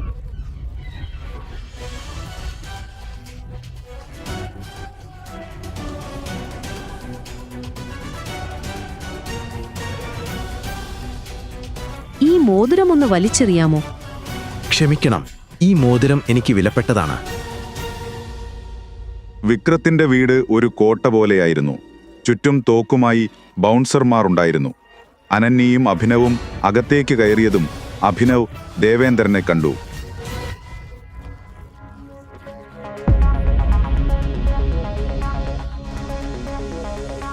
നീ എന്താണിവിടെ? ഇതെന്റെ ഭർത്താവാണ്. അനന്യ, നിനക്കെന്താ വയ്യേ? ഈ റോഡ് സൈഡിലെ ഊളയെ നീ എന്ത് കണ്ടിട്ടാണ് വിവാഹം കഴിച്ചത്? സൂക്ഷിച്ച് സംസാരിക്ക. അല്ലെങ്കിൽ നീ എന്ത് ചെയ്യും? പറ, എന്ത് ചെയ്യും? ദേവേന്ദ്രനും ചൂടുപിടിച്ചു. അഭിനവ് ദേവേന്ദ്രനെ അടിക്കാൻ ഓങ്ങിയപ്പോഴേക്കും പാർട്ടി ഓർഗനൈസറായ വിക്രം അവിടെ എത്തി. എന്താണ് ഇവിടെ നടക്കുന്നത്?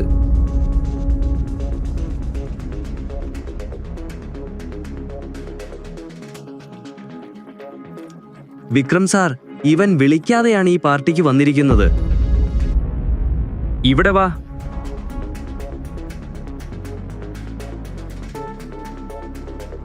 നീ ആരാണ്? എങ്ങനെ ഇവിടെ എത്തി?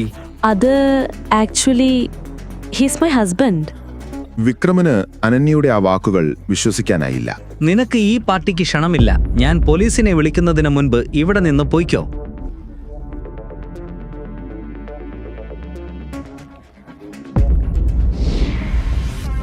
നന്ദി വിക്രം സാർ.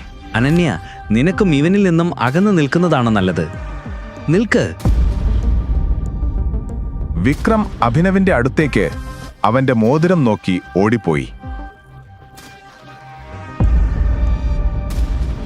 എനിക്ക് നിന്നോട് ഒറ്റയ്ക്കൊരു പ്രധാന കാര്യം സംസാരിക്കാനുണ്ട്. ശരി, വരാം. വിക്രം അങ്ങനെ പറഞ്ഞു. അഭിനവിന്റെ കൈ പിടിച്ച് അവനെ അകത്തേക്ക് കൂട്ടിക്കൊണ്ടുപോയി. അനന്യ, ദേവേന്ദ്രൻ, അർജുൻ, പാർട്ടിയിലുണ്ടായിരുന്ന മറ്റുള്ളവർക്കെല്ലാം ഇത് കണ്ടപ്പോൾ അത്ഭുതമായി.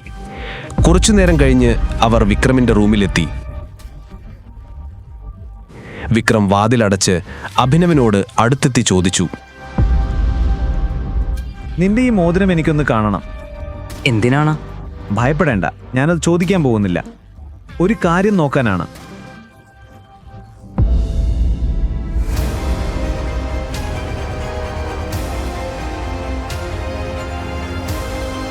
ടൈഗർ.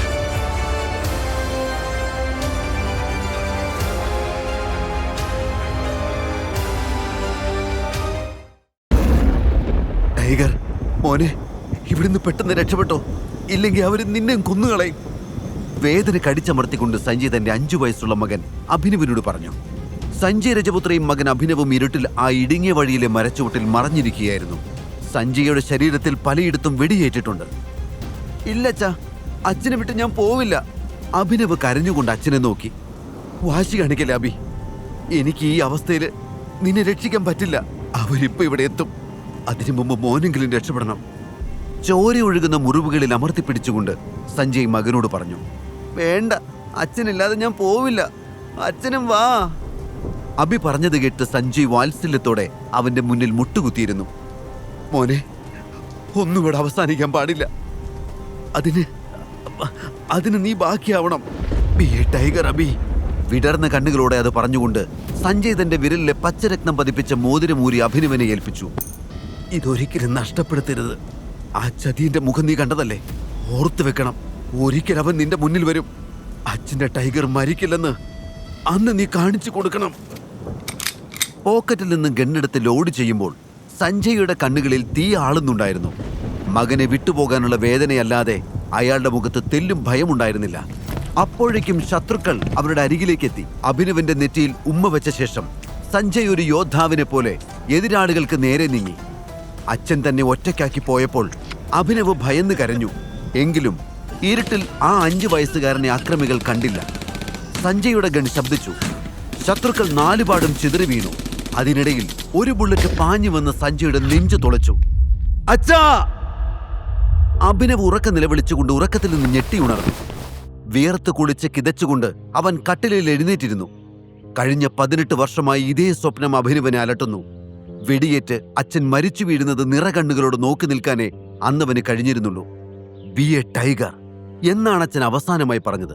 വെറുമൊരു ഡെലിവറി ബോയ് ആയ താൻ എങ്ങനെയാണ് ടൈഗർ ആവുക എന്ന് ഇന്നോളം അവൻ അറിയില്ല. അവൻ തന്റെ വിരലിൽ കിടക്കുന്ന മോതിരത്തിലേക്ക് നോക്കി അല്പനേരം ഇരുന്നു. അഭിനവ് രജപുത്ര 18 വയസ്സുവരെ മട്ടാഞ്ചേരിയിലെ ഒരു അനാഥാലയത്തിലായിരുന്നു വളർന്നത്. പ്രായപൂർത്തിയായ ശേഷം അവൻ സ്വന്തമായി ഒരു ജോലി കണ്ടെത്തി മറ്റൊരിടത്തേക്ക് താമസം മാറി. ഡെലിവറി ബോയ് ആയതുകൊണ്ട് തന്നെ കൊച്ചിയിലെ മുക്കും മൂലയും അവന് സുപരിചിതമാണ്. വളരെയധികം യാതന നിറഞ്ഞതാണ് അബിയുടെ ജീവിതം. ആകെയുള്ള ആശ്വാസം കാമുകിയായ വൈഷ്ണവിയാണ്. അവനെപ്പറ്റി എല്ലാം അറിയുന്നവൾ. അവളെ കാണുമ്പോഴാണ് അവൻ തന്റെ എല്ലാ ദുഃഖങ്ങളും മറക്കുന്നത്. ഇന്ന് വൈഷ്ണവിയുടെ ജന്മദിനമാണ്. ജോലി കഴിഞ്ഞ് അവൻ നേരെ ഒരു പരിചയക്കാരന്റെ ബേക്കറിയിലേക്ക് പോയി. രാജേഷേട്ടാ, എനിക്കൊരു കേക്ക് വേണം. വലിയ വിലയുടെയൊന്നും വേണ്ട, ഒരു കൊച്ചു കേക്ക്. അത് കേട്ടതും കടയുടമയൊന്ന് ചിരിച്ചു. വില കുറഞ്ഞതിപ്പോ വൈറ്റ് ഫോറസ്റ്റ് ഉണ്ട്, 700 ആണ്. നീ ഒരു 500 തന്നിട്ട് എടുത്തോ. അത്രയ്ക്ക് ബഡ്ജറ്റൊന്നും ഇല്ല ഏട്ടാ, അതിലും കുറഞ്ഞത് വേണം. അബി പറഞ്ഞു. എന്നാ പിന്നെ ഈ പേസ്ട്രി എടുത്തോ, 60 രൂപയേ ഉള്ളൂ. തന്റെ കാമുകിയോടൊപ്പം താമസിക്കുന്നതിനായി ഒരു കൊച്ചു വീട് വാടകയ്ക്കെടുക്കണം എന്നവൻ തീരുമാനിച്ചിരുന്നു. അതിനാൽ പണം അനാവശ്യമായി പാഴാക്കാൻ അബി ആഗ്രഹിച്ചില്ല. കടയുടമ പാക്ക് ചെയ്തു കൊടുത്ത പേസ്ട്രിയും വാങ്ങി അബി സന്തോഷത്തോടെ തന്റെ പ്രിയപ്പെട്ടവളെ കാണാനായി പുറപ്പെട്ടു. കാത്തിരുന്ന് വട്ടായിട്ടുണ്ടാവും പാവം. ബർത്ത്ഡേ സെലിബ്രേറ്റ് ചെയ്യാനും സമ്മാനം കൊടുക്കാനും താൻ മാത്രമല്ലേ ഉള്ളൂ. അതോർത്തപ്പോൾ അബിയുടെ മനസ്സ് സന്തോഷം കൊണ്ട് നിറഞ്ഞു. എന്നാൽ അവളുടെ വീടിന് മുന്നിലെത്തിയ അബിയുടെ മുഖം മെല്ലെ മാറി. അവിടെ മുഴുവൻ പലതര വർണ്ണ വിളക്കുകൾ കൊണ്ട് അലങ്കരിച്ചിരുന്നു. അകത്തുനിന്നും ഉച്ചത്തിൽ ഒരു പാട്ട് കേൾക്കുന്നുണ്ട്. കോളിംഗ് ബെൽ അടിച്ചുകൊണ്ട് അവൻ അവളെ കാത്തുനിന്നു. വാതിൽ തുറന്ന് പുറത്തു വന്ന വൈഷ്ണവിയെ കണ്ട അഭിനവ് അത്ഭുതപ്പെട്ടുപോയി. അവൾ വില കൂടിയ ഒരു ഗൗണാണ് ധരിച്ചിരിക്കുന്നത്. മനോഹരമായി അലങ്കരിച്ചിരിക്കുന്ന മുറിയുടെ നടുവിൽ വലിയ കേക്കും വൈനും എല്ലാം സെറ്റ് ചെയ്ത് വെച്ചിട്ടുണ്ട്. അവിടെ ധാരാളം അതിഥികൾ എത്തിയിരിക്കുന്നു. അതാരാ വൈഷ്ണവി? അതിഥികളിൽ ഒരാൾ ചോദിച്ചു. കണ്ടാലറിയില്ലേ, ഡെലിവറി ബോയാ. പക്ഷേ നമ്മളൊന്നും ഓർഡർ ചെയ്തിട്ടില്ലല്ലോ. മറ്റൊരാൾ പറഞ്ഞു. അതൊന്നുമല്ല, ഈ ഡെലിവറി ബോയിനെയാണ് വൈഷ്ണവി ഡേറ്റ് ചെയ്യുന്നത്. അത് കേട്ടതും അവിടെയുള്ള പല മുഖങ്ങളും കൗതുകത്തോടെ വൈഷ്ണവിയുടെ നേരെ തിരിഞ്ഞു. മൈ ഗോഡ്, നിനക്ക് വേറെ ആരെയും കിട്ടിയില്ലേ വൈഷ്ണവി? ഇതൊക്കെയാണോ നിന്റെ ടേസ്റ്റ്? എല്ലാവരും വൈഷ്ണവിയെ കളിയാക്കാനുള്ള അവസരമായി തന്റെ ജോലി ഉപയോഗിക്കുന്നത് കണ്ട് അഭിനവിന് സങ്കടം വന്നു. Happy birthday babe. പിന്നിൽ നിന്നും മറ്റൊരു ശബ്ദം കേട്ട് എല്ലാവരും ആകാംക്ഷയോടെ അങ്ങോട്ട് നോക്കി. അത് ദേവനായിരുന്നു. കയ്യിൽ വലിയ സമ്മാനപ്പൊതിയും ഉണ്ടായിരുന്നു. ദേവനെ അഭിനവിന് മുൻപേ അറിയാം. പേര് കേട്ട ഒരു ബിസിനസ്സുകാരന്റെ മകനാണ്. അവൻ വൈഷ്ണവിയുടെ ചുറ്റും കറങ്ങി നടക്കുന്നത് അഭിനവ് ശ്രദ്ധിച്ചിട്ടുണ്ട്. അഭിനവിന് ദേവനെ ഇഷ്ടമായിരുന്നില്ല, വൈഷ്ണവിക്കും. അവിടെയും അവളെ ശല്യം ചെയ്യാനായി അവൻ വന്നത് കണ്ട് അഭിനവിന് ദേഷ്യം വന്നു. എന്നാൽ അവൻ എന്തെങ്കിലും പറയുന്നതിന് മുൻപേ വൈഷ്ണവി ദേവൻ കൊണ്ടുവന്ന സമ്മാനം വാങ്ങി. എന്നിട്ട് തന്റെ ചുറ്റിനും കൂടി നിന്നവരെ നോക്കി ഒന്ന് പുഞ്ചിരിച്ചു. നിങ്ങളൊക്കെ എന്താ വിചാരിച്ചേ? ഇവനാണ് എന്റെ ബോയ് ഫ്രണ്ട് ദേവ്. അത്രയും പറഞ്ഞുകൊണ്ട് അവൾ ദേവന്റെ കയ്യിൽ ചുറ്റിപ്പിടിച്ചു. അത് കണ്ടതോടെ അതിഥികൾ എല്ലാവരും കൈയടിച്ചു. അവൾ അഭിനവിനെ പുച്ഛത്തോടെ നോക്കി. നമുക്ക് ബ്രേക്കപ്പ് ആവും മിസ്റ്റർ അഭിനവ്. എനിക്കിനി ഇത് കണ്ടിന്യൂ ചെയ്യാൻ താല്പര്യമില്ല. വൈഷ്ണവി അഭിനവന്റെ മുഖത്ത് നോക്കി പറഞ്ഞു. എന്താ എന്താ നീ പറഞ്ഞേ? വൈഷ്ണവി പറഞ്ഞത് വിശ്വസിക്കാൻ കഴിയാതെ അഭിനവ് ചോദിച്ചു. എന്താ കേട്ടില്ലേ? നിന്റെ കൂടെ ഈ പാതി പേസ്ട്രിയിൽ നിന്ന് ജീവിതം തീർക്കാൻ അവൾക്ക് വയ്യെന്ന് അല്ലേ ബേബി? ദേവൻ വൈഷ്ണവിയുടെ കവിളിൽ പ്രണയത്തോടെ ചുംബിച്ചുകൊണ്ട് പറഞ്ഞു. തന്റെ പ്രിയപ്പെട്ടവളെ മറ്റൊരാൾ ചുംബിക്കുന്നത് കണ്ടു നിൽക്കാൻ അഭിനവന് കഴിഞ്ഞില്ല. കയ്യിലിരിക്കുന്ന പേസ്ട്രി നിലത്തേക്ക് വലിച്ചെറിഞ്ഞ് അവൻ ദേവന്റെ അരികിലേക്ക് ഓടി വന്നു. എന്താടാ നീ ചെയ്തേ? എന്റെ പെണ്ണിനെ നീ... അഭിനവന്റെ ചുരുട്ടിയ കൈ ദേവന്റെ മൂക്കിൽ തന്നെ വന്നു പതിച്ചു. അപ്രതീക്ഷിതമായ ആ ഇടിയേറ്റ് അവന്റെ മൂക്കിൽ നിന്ന് രക്തം പുറത്തേക്കൊഴുകി. എടാ, ഇന്ന് നിന്റെ അവസാനമാണ്. ദേവൻ ദേഷ്യത്തോടെ അഭിനവന്റെ നേരെ ചെന്നു. അഭിനവ് അവന്റെ നെഞ്ചിലേക്ക് ആഞ്ഞു ചവിട്ടി. ഉടൻ തന്നെ വൈഷ്ണവി അവർക്കിടയിലേക്ക് കയറി നിന്നു. അഭിനവ്, നമ്മൾ തമ്മിൽ ഇനി യാതൊരു ബന്ധവുമില്ല. ഇത് നിന്നോട് ഞാൻ മര്യാദയ്ക്കാണ് പറഞ്ഞത്. ഇതെന്റെ സ്ഥലമാണ്. ഇവിടെ വന്ന് എന്റെ ആളുകളെ ഉപദ്രവിക്കാൻ പറ്റില്ല. ഇറങ്ങിപ്പോ. വൈഷ്ണവി അഭിനവന്റെ മുഖത്ത് നോക്കി പറഞ്ഞു. അല്ലെങ്കിൽ എനിക്ക് നിന്നെ വേണ്ടടി.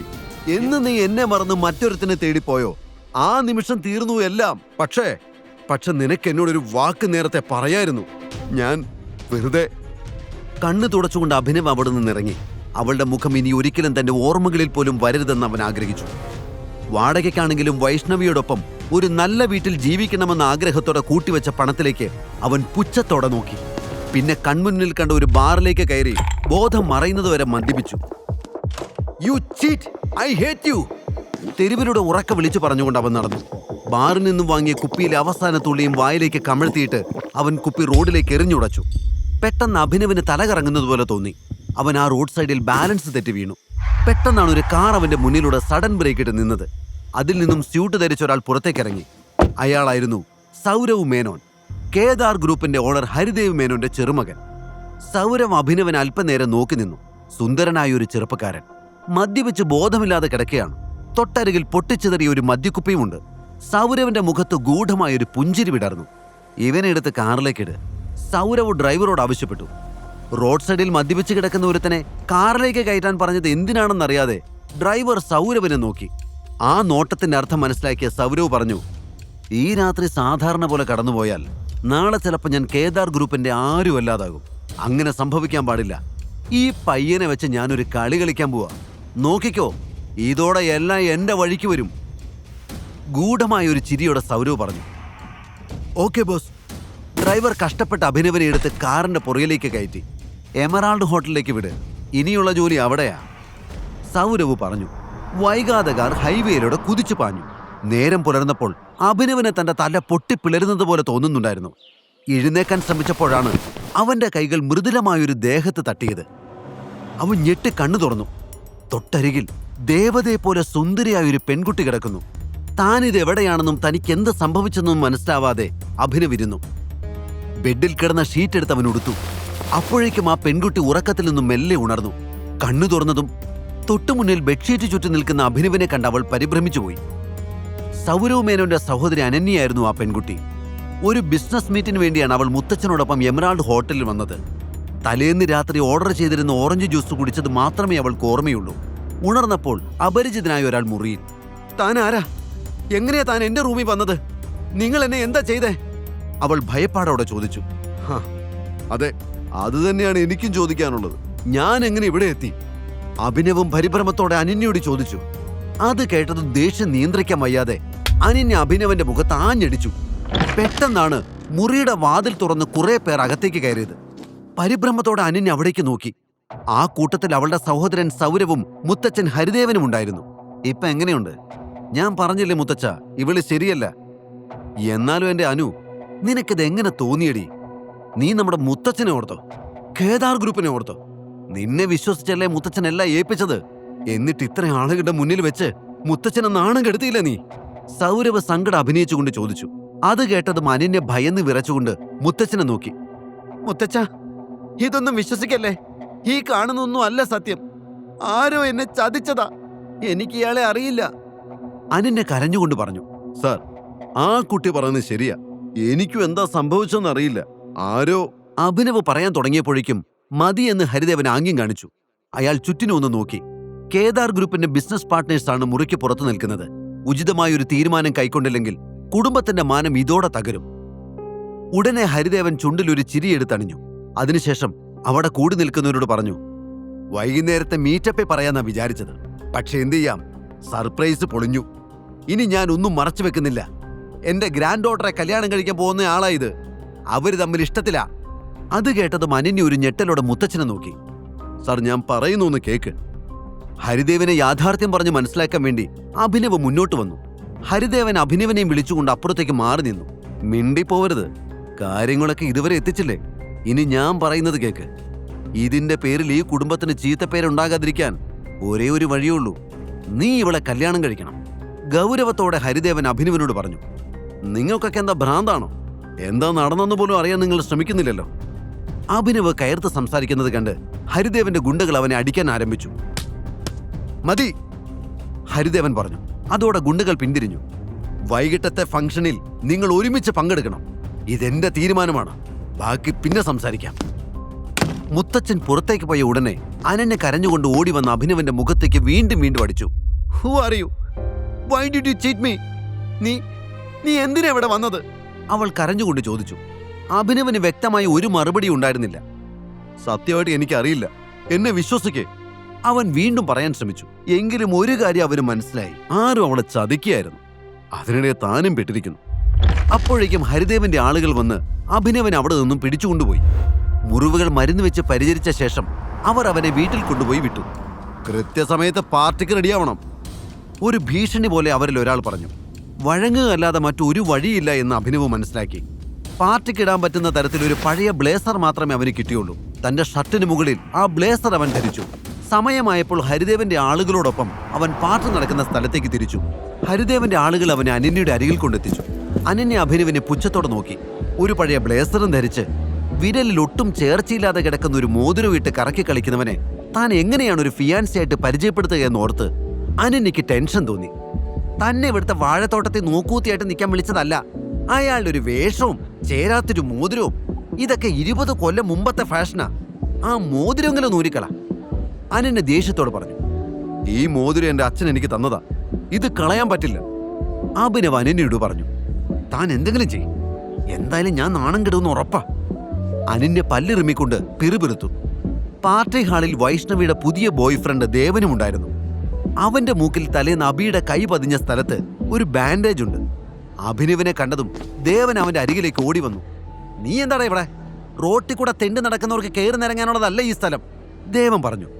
രംഗം കൂടുതൽ വഷളാവണ്ട എന്ന് കരുതി അനന്യ ഇടപെട്ടു. മിസ്റ്റർ ദേവൻ, ഇത് ഞാൻ വിവാഹം കഴിക്കാൻ പോകുന്ന ആളാ. ഞാൻ വിളിച്ചിട്ട് അയാൾ വന്നത്. അനന്യ പറഞ്ഞത് വിശ്വസിക്കാനാവാതെ ദേവൻ നിന്നു.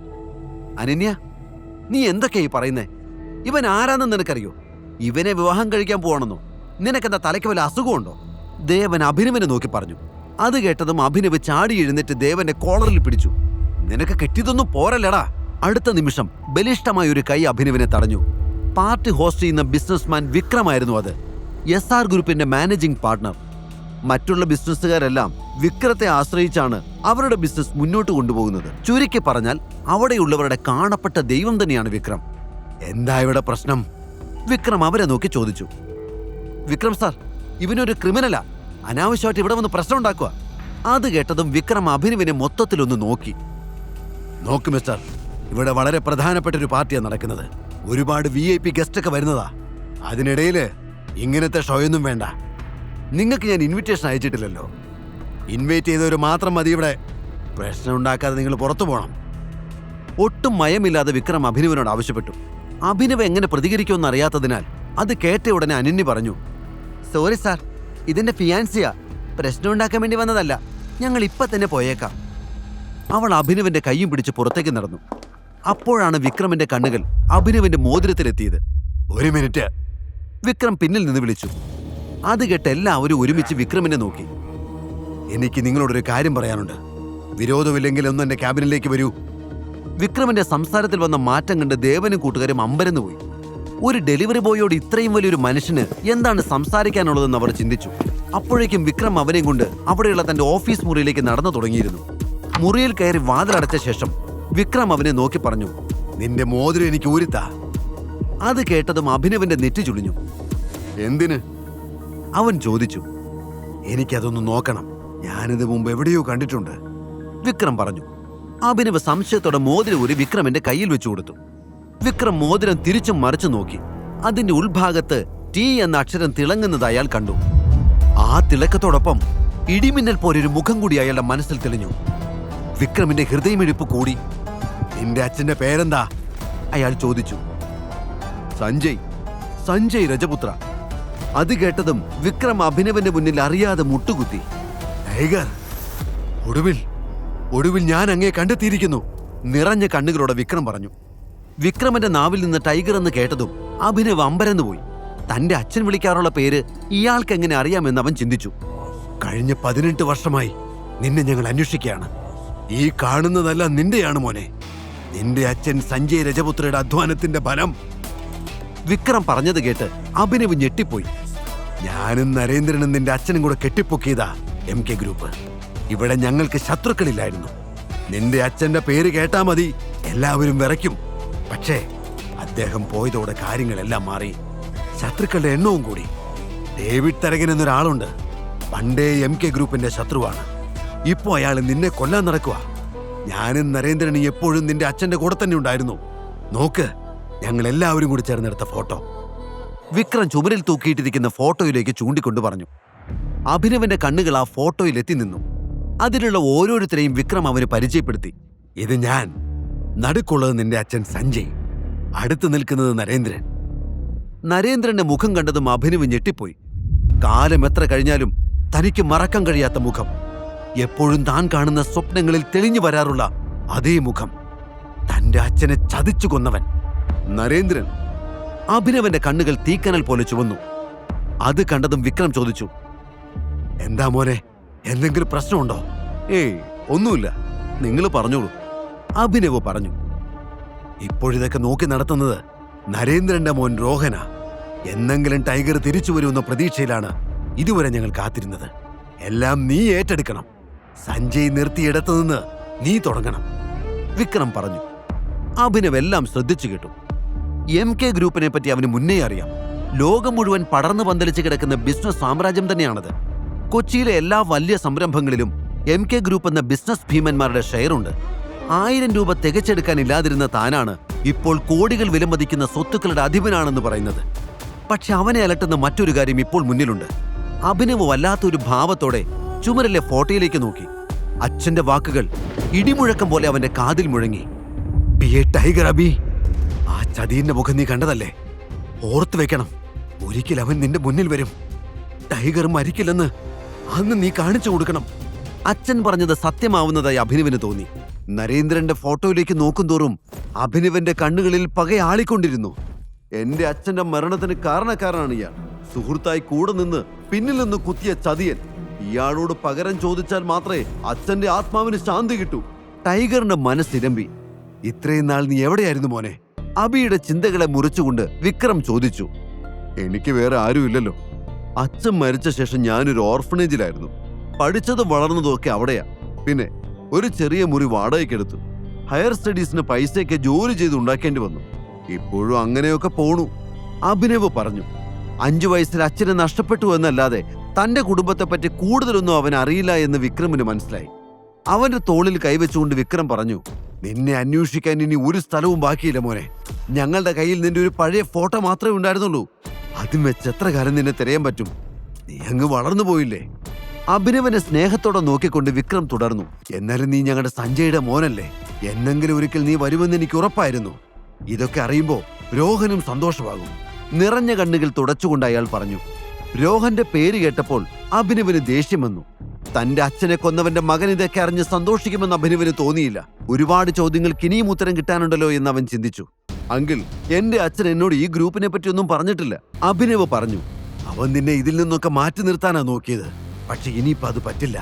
എല്ലാം പഴയതുപോലെ ആവണം. നഷ്ടപ്പെട്ടതെല്ലാം തിരിച്ചു പിടിക്കണം. സഞ്ജയ് പോയപ്പോൾ ഗ്രൂപ്പ് വിട്ടു പോയവരെല്ലാം തിരിച്ചു കൊണ്ടുവരണം. The game is still on, Vikram പറഞ്ഞു.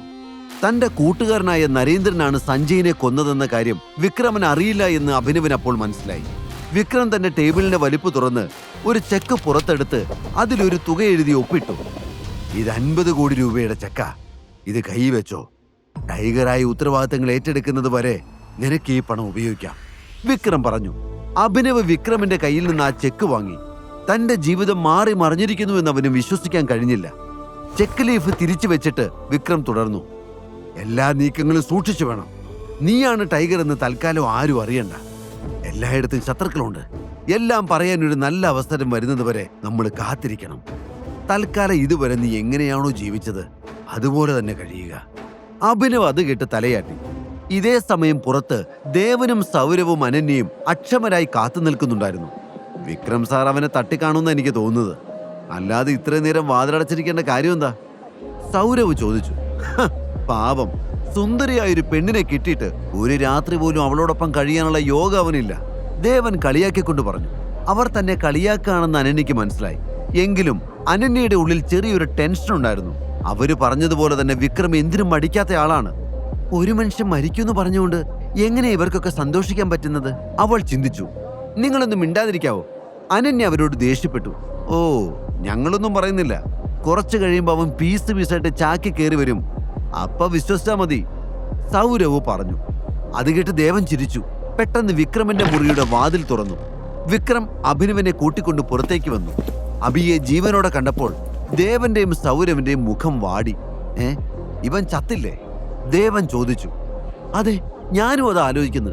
ഇത്ര നേരം കിട്ടിയിട്ട് അറ്റ്ലീസ്റ്റ് അവന്റെ ഒരു കയ്യെങ്കിലും സാറ് തല്ലി ഓടിക്കാത്തത് മോശമായി പോയി, സൗരവ് പറഞ്ഞു. വിക്രം അഭിനവനെ അവരുടെ മുന്നിലൂടെ സ്റ്റേജിലേക്ക് കൂട്ടിക്കൊണ്ടുപോയി. എല്ലാവരും വിക്രമിന്റെ കൂടെ നിൽക്കുന്ന ചെറുപ്പക്കാരനെ ശ്രദ്ധിച്ചു. ഹായ് ഓൾ, ഇതാണ് മിസ്റ്റർ അഭിനവ്. എൻ്റെ ഒരു പഴയ സുഹൃത്തിന്റെ എൻ്റെ ഒരു പഴയ ഡ്രൈവറുടെ മകനാണ്. വിക്രം അഭിനവനെ എല്ലാവർക്കും പരിചയപ്പെടുത്തി. അഭിനവ് വെറും ഒരു ഡ്രൈവറിന്റെ മകനാണെന്ന് കേട്ടപ്പോൾ ദേവനും സൗരവനും സമാധാനമായി. എൻജോയ് ദ പാർട്ടി, വിക്രം പറഞ്ഞു. ശേഷം അയാൾ അഭിനവനെ വിട്ട് ബാക്കിയുള്ള അതിഥികളെ കാണാൻ പോയി. വിക്രം എന്തിനാണ് ഒരു ഡ്രൈവറുടെ മകൻ ഇത്രയും പ്രാധാന്യം നൽകുന്നതെന്ന് ദേവനും സൗരവനും മനസ്സിലായില്ല. അപ്പോഴേക്കും അനന്യ അവന്റെ അരികിലേക്ക് മെല്ലെ മെല്ലെ നടന്നു വന്നു. നിനക്ക് കുഴപ്പമൊന്നുമില്ലല്ലോ അല്ലേ? വിക്രം സാറ് കൂട്ടിക്കൊണ്ടുപോയപ്പോ നീ തീർന്നെന്നാ ഞാൻ വിചാരിച്ചത്, അനന്യ പറഞ്ഞു. ഞാൻ ചത്ത നിനക്കെന്താ പ്രശ്നം? നീ എന്തിനാ ടെൻഷനാവുന്നേ? അഭിനവ് അവളെ കളിയാക്കി ചോദിച്ചു. അയ്യോ, എനിക്ക് ടെൻഷനൊന്നുമില്ല. വിക്രം സാറിന്റെ ഒരു രീതി വെച്ച് പറഞ്ഞേ ഉള്ളൂ, അനന്യ പറഞ്ഞു. അപ്പോഴേക്കും സൗരവും ദേവനും അങ്ങോട്ട് വന്നു. അകത്ത് പോയിട്ട് കുറെ നേരം ആയല്ലോടാ, സാറെന്താ പറഞ്ഞേ? ദേവൻ ചോദിച്ചു. അത് കേട്ട് അഭിനവ് അവനെ അടിമുടി ഒന്ന് നോക്കി. ഓ അതോ? പുറത്തിറങ്ങിയ ഉടനെ ദേവനെന്ന് പേരുള്ള ഒരു കഴുത വന്ന് എന്തെങ്കിലും ചോദിക്കും. അവനോടൊന്നും പറയേണ്ടെന്നാ സാറ് പറഞ്ഞത്. സംഭവം സത്യമാണെന്ന് ഇപ്പൊ മനസ്സിലായി. ദേവനെ കളിയാക്കിക്കൊണ്ട് അഭിനവ് അവിടെ നിന്നും മാറി. ഇവനെ പറഞ്ഞിട്ട് കാര്യമില്ല. കൾച്ചറില്ലാത്ത ഈ ദരിദ്രവാസിയെ പിടിച്ച് തലയിൽ കയറ്റി വെച്ചവരെ വേണം പറയാൻ. ഇപ്പൊ അവന്റെ അഹങ്കാരം കണ്ടില്ലേ? ദേവൻ അഭിനവ് കേൾക്കുന്നത് പോലെ തന്നെ ഉറക്കെ പറഞ്ഞു. എന്നിട്ടും അവൻ തന്നെ ശ്രദ്ധിക്കുന്നില്ല എന്ന് കണ്ടതോടെ ദേവന്റെ ദേഷ്യം ഇരട്ടിച്ചു. നീ എന്തിനാടാ ടെൻഷൻ ആവുന്നത്? ഇവനൊക്കെ നമുക്ക് പറ്റിയ ഇരയാണ്, വിട്ടുകളാ. സൗരവ് അവനെ സമാധാനിപ്പിക്കാൻ ശ്രമിച്ചുകൊണ്ട് പറഞ്ഞു. പാർട്ടി കഴിഞ്ഞപ്പോൾ അഭിനവ് അനന്യയുടെ കാറിൽ കയറി. ഡ്രൈവർ, എന്റെ വീട് ഇവിടെ അടുത്താ, ആദ്യം നമുക്ക് അവിടെ പോകാം. കല്യാണം കഴിഞ്ഞാൽ എവിടേക്കാണ് വരേണ്ടതെന്ന് ചിലരെല്ലാം കാണട്ടെ. അനന്യ കേൾക്കാൻ വേണ്ടി തന്നെയാണ് അവൻ അങ്ങനെ പറഞ്ഞത്. ആ വിചാരം 8 മടക്കി പോക്കറ്റ് വെച്ചോ. നിന്നെ കണ്ടാൽ തന്നെ അറിയാം നിനക്ക് സ്വന്തമായിട്ട് വീട് പോയിട്ട് ഒരു തൊഴുത്ത് പോലും ഉണ്ടാവില്ലെന്ന്. ഡ്രൈവർ, ആദ്യം എന്നെ ഡ്രോപ്പ് ചെയ്യ്, എന്നിട്ട് ഇയാളെ എവിടെയാന്ന് വെച്ച് കൊണ്ടാക്കിക്കോ. അനന്യ ദേഷ്യത്തോടെ പറഞ്ഞു. അച്ചോടാ, ഇതൊന്നും എന്റെ തീരുമാനമല്ലല്ലോ മുത്തേ. നിന്റെ മുത്തച്ഛൻ തന്നെയല്ലേ നിന്നെ കെട്ടണം എന്നോട് പറഞ്ഞത്. കല്യാണം കഴിഞ്ഞാ പിന്നെ നിന്നെ ഞാൻ എന്റെ വീട്ടിൽ കൊണ്ടുപോകും. അതിപ്പോ വാടക വീടായാലും ശരി, തൊഴുത്തായാലും ശരി, അഡ്ജസ്റ്റ് ചെയ്തോണം. അഭിനവ് ചിരിച്ചുകൊണ്ട് പറഞ്ഞു. നിന്റെ ഓവർ സ്മാർട്ട്നെസ് ഒന്നും എന്റെ അടുത്ത് വേണ്ട. മുത്തച്ഛന്റെ വാക്ക് ധിക്കരിക്കാൻ ഞങ്ങൾക്കാർക്കും പറ്റില്ല. അല്ലെങ്കിൽ ശരിയാക്കി തന്നേനെ നിന്നെ. എന്നെ ചതിച്ചവനാ നീ. ഇനി എന്റെ കഷ്ടകാലത്തിന് നിന്റെ കൂടെ താമസിക്കണമെന്നെങ്ങാനും മുത്തച്ഛൻ പറഞ്ഞ ഞാൻ നിന്റെ വീട്ടിലേക്കല്ല, നീ എന്റെ വീട്ടിലേക്ക് വരും. അതും വെറും ഒരു ജോലിക്കാരനെ പോലെ. അങ്ങനെ നിന്നാ മതി, മനസ്സിലായല്ലോ? അനന്യ പറഞ്ഞു. അത് കേട്ട് അഭിനവ് ചിരിച്ചതേ ഉള്ളൂ. നീ എങ്ങനെ എന്റെ ബെഡിലെത്തിയത്? അനന്യ ദേഷ്യത്തോടെ ചോദിച്ചു. ഇത് തന്നെയല്ലേ ഞാനും രാവിലെ മുതൽ നിന്നോട് ചോദിക്കുന്നത്. എനിക്കറിയില്ല. ഇമാതിരി വൃത്തികെട്ട പണി ചെയ്യുന്ന ശത്രുക്കളൊന്നും എനിക്കില്ല. ഇത് നിനക്കുള്ള കൊട്ടേഷനാ. അപ്പോൾ നീ തന്നെയാ ഇതിന്റെ ഉത്തരം കണ്ടുപിടിക്കേണ്ടത്. അഭിനവ് പറഞ്ഞത് കേട്ട് ദേഷ്യം വന്ന അനന്യ ഒന്നും മിണ്ടാതെ പുറത്തേക്ക് നോക്കിയിരുന്നു. അല്പനേരം കഴിഞ്ഞപ്പോൾ കാർ അനന്യയുടെ വീട്ടിലെത്തി. അഭിനവിനെ ഒന്ന് നോക്കുക പോലും ചെയ്യാതെ വാതിൽ ശക്തമായി അടച്ച് അനന്യ വീടിനുള്ളിലേക്ക് കയറിപ്പോയി. അവനെയും കൊണ്ട് കാറ് മുന്നോട്ട് നീങ്ങി. അഭിനവന്റെ കണ്ണുകൾ തന്റെ മോതിരത്തിലെത്തി നിന്നു. ഇതില്ലായിരുന്നുവെങ്കിൽ ഒരിക്കലും ആരും എന്നെ തിരിച്ചറിയില്ലായിരുന്നു. ഒരു നെടുവീർപ്പോടെ അവൻ ആ മോതിരം തന്റെ ചുണ്ടോട് ചേർത്തു. വൈകാതെ കാർ അവന്റെ വീട്ടിലെത്തി. അടുത്ത ദിവസം അലാറം മുഴങ്ങിയപ്പോൾ അഭി വീണ്ടും അതേ സ്വപ്നം കാണുകയായിരുന്നു. ഞെട്ടി എഴുന്നേറ്റ് അവൻ മനസ്സിലേക്ക് തലേന്ന് വിക്രം പറഞ്ഞതെല്ലാം ഓടി വന്നു. തന്റെ അച്ഛന്റെ കമ്പനി ഇത്രയും വർഷങ്ങൾ നിലനിർത്തിയതിന് അവൻ വിക്രമിനോട് മനസ്സിൽ നന്ദി പറഞ്ഞു. വാച്ചിലേക്ക് നോക്കി അഭിയുടെ ഭാവം മാറി. ജോലിക്ക് പോകാൻ നേരമായിരിക്കുന്നു. താൻ ഇതിനു മുമ്പ് എങ്ങനെ ജീവിച്ചുവോ അതുപോലെ തന്നെ തുടരേണ്ടതുണ്ട്. അഭിനവ് വേഗം എഴുന്നേറ്റ് റെഡിയായി. സിറ്റി ട്രാഫിക്കിൽ 1 മണിക്കൂർ ബൈക്ക് ഓടിച്ച് അവൻ തന്റെ ഓഫീസിലെത്തി. അപ്പോഴാണ് അവിടുത്തെ മറ്റൊരു സ്റ്റാഫ് ഹരീഷ് അവനെ കണ്ടത്. പഴയ സഹപാഠിയായിരുന്നു എങ്കിലും അവിടെ അഭിനവിനേക്കാൾ ഉയർന്ന പോസ്റ്റാണ് ഹരീഷിന്. ഒരു പ്രത്യേക സ്വഭാവക്കാരനാണ് ഹരീഷ്. അയാൾക്ക് കീഴ്ജീവനക്കാരുടെ പുച്ഛമാണ്. കിട്ടുന്ന അവസരങ്ങൾ ഉപയോഗിച്ച് അവരെ കളിയാക്കാൻ ഹരീഷിന് വലിയ ഇഷ്ടമാണ്. ഹലോ ഡെലിവറി ബോയ്, ഹരീഷ് ഉറക്കെ വിളിച്ചു. അഭി കൂട്ടുകാരനാണെന്ന ഭാവമൊന്നും ഹരീഷിനില്ല. തരം കിട്ടുമ്പോഴെല്ലാം അവൻ അഭിയെ അപമാനിക്കും. ബോസ് നിന്റെ അകത്ത് കാത്തിരിക്കുന്നുണ്ട്. ഇന്നലെ അവിടെ പോയി കിടക്കരുതണ നീ. നിന്റെ അച്ഛന്റെ കല്യാണമായിരുന്നോ? അവനെ കളിയാക്കിക്കൊണ്ട് ഹരീഷ് ചോദിച്ചു. പക്ഷെ അത് കേട്ടത് അഭിയുടെ ചോര തളച്ചു. അവൻ മുഷ്ടി ചുരുട്ടി. തനിക്ക് വരാനാവില്ല എന്ന് അഭി ഈ പ്രശ്നങ്ങൾക്കിടയിലും ഹരീഷിനെ വിളിച്ചു പറഞ്ഞിരുന്നു.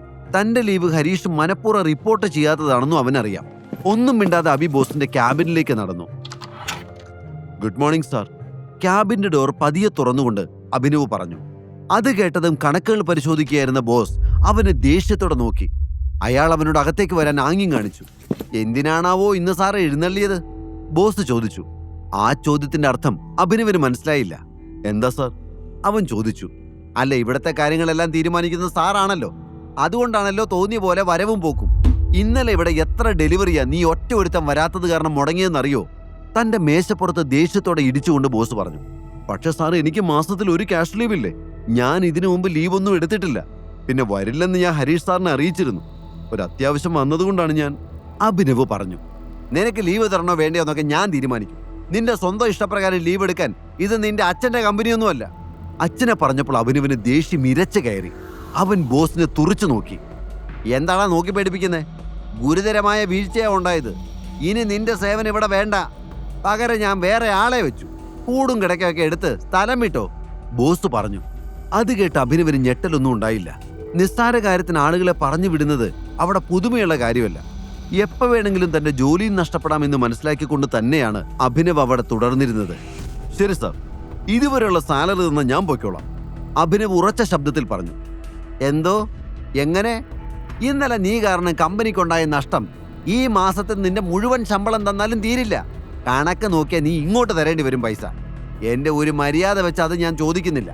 മിണ്ടാതെ സ്ഥലമിടാൻ നോക്ക്, ബോസ് പറഞ്ഞു. സാർ, നിങ്ങൾ എന്തൊക്കെ പറഞ്ഞാലും ചെയ്ത ജോലിക്കുള്ള കൂലി കിട്ടാതെ ഞാൻ പോവില്ല. സാലറി നിങ്ങളുടെ ഔദാര്യമൊന്നുമല്ല, എന്റെ അവകാശമാണ്. അഭിനവിന്റെ ശബ്ദം ഉറച്ചതായിരുന്നു. അത് കേട്ട് ബോസ് പുച്ഛത്തോടെ ചിരിച്ചു. കിട്ടാതെ നീ പോവില്ല അല്ലേ? ശരി, തന്നേക്കാം. അത് പറഞ്ഞ് അയാൾ മേശപ്പുറത്തിരുന്ന് ബെല്ലടിച്ചു. അടുത്ത നിമിഷം മുറിയുടെ വാതിൽ തുറന്ന് 4 ഗുണ്ടകൾ അകത്തേക്ക് വന്നു. ഈ സാറിന് ശമ്പളം വേണോ അത്രേ? കൊടുത്തു വിട്ടേക്ക്. ബോസ് കണ്ണിറുക്കിക്കൊണ്ട് അവരോട് പറഞ്ഞു. അത് കേട്ടതും അവരിൽ ഒരാൾ അവന്റെ ടീഷർട്ട് പിടിക്കാൻ ആഞ്ഞു. മിന്നൽ പോലെ അബി ആ കൈ തടഞ്ഞു. ഉടൻ തന്നെ 4 പേരും അവനെ ആക്രമിക്കാനായി ചെന്നു. അടുത്ത നിമിഷം അബി മുന്നിലുള്ളയാളുടെ തോളിലൂടെ കൈ ചേർത്ത് അയാളെ വലിച്ചു. അയാൾ ബോസിന്റെ മേശപ്പുറത്തേക്ക് കറങ്ങി വീണു. അവൻ ഉടനെ തന്നെ മറ്റുള്ളവരെ നേരിടാനായി റെഡിയായി നിന്നു. അവന്റെ ചലനങ്ങൾ പരിശീലനം സിദ്ധിച്ച ഒരു കിക്ക് ബോക്സറുടേതിന് സമാനമായിരുന്നു. വൈകാതെ തന്നെ ബോസിന്റെ 4 ഗുണ്ടകളും അഭിനവന്റെ അടി കൊണ്ട് വീണു. മനോഹരമായി ഇന്റീരിയർ ചെയ്തിരുന്ന ആ ക്യാബിൻ നിമിഷം നേരം കൊണ്ട് യുദ്ധക്കളം പോലെയായി മാറി. താഴെ വീണ് കിടക്കുന്ന തടിയന്മാരെ നോക്കിക്കൊണ്ട് ബോസ് നിന്ന് വിറച്ചു. അവരെ ഇത്ര എളുപ്പത്തിൽ അഭിനവനെ പോലെ ഒരാൾക്ക് എങ്ങനെ തോൽപ്പിക്കാൻ കഴിഞ്ഞു എന്ന് അയാൾ ചിന്തിച്ചു. അപ്പോഴേക്കും അഭിനവ് ബോസിന്റെ മുന്നിലെ കസേരയിൽ വന്നിരുന്നു. എന്നിട്ട് മേശപ്പുറത്ത് മെല്ലെ തട്ടിക്കൊണ്ട് ഒരു വല്ലാത്ത നോട്ടത്തിൽ അവൻ പറഞ്ഞു, സാറേ, സാലറി കിട്ടാതെ ഞാൻ പോവില്ല. ഭയന്നുപോയ ബോസ് ഡ്രോയിൽ നിന്ന് ചെക്കെടുത്ത് അതിൽ തുക എഴുതി വിറയ്ക്കുന്ന കൈകളുടെ അഭിനവിന് നൽകി. അവൻ ചെക്ക് വാങ്ങി ചുറ്റിനും ഒന്ന് നോക്കി. 1 മാസത്തെ സാലറിയിൽ തീരാത്ത നാശനഷ്ടങ്ങൾ ഇപ്പോൾ അവിടെ ഉണ്ടായിട്ടുണ്ട്. ഇനി എന്തെങ്കിലും ബാക്കിയുണ്ടെങ്കിൽ സാറ് മട്ടാഞ്ചേരിക്ക് വന്നാൽ മതി. നമുക്ക് കണക്ക് അവിടെ വെച്ച് തീർക്കാം. അഭിനവിന്റെ സംസാരം അധികാര സ്വരത്തിലായിരുന്നു. അത് കേട്ട് ബോസ് ഭയന്ന് വിറച്ചുപോയി. ക്യാബിനിൽ നിന്ന് പുറത്തിറങ്ങുമ്പോഴും എന്തോ ഒരു കടം ബാക്കിയുള്ളതുപോലെ അവന് തോന്നി. ഈ കഥയുടെ ബാക്കി അറിയാൻ download pocket FM app. Link in description.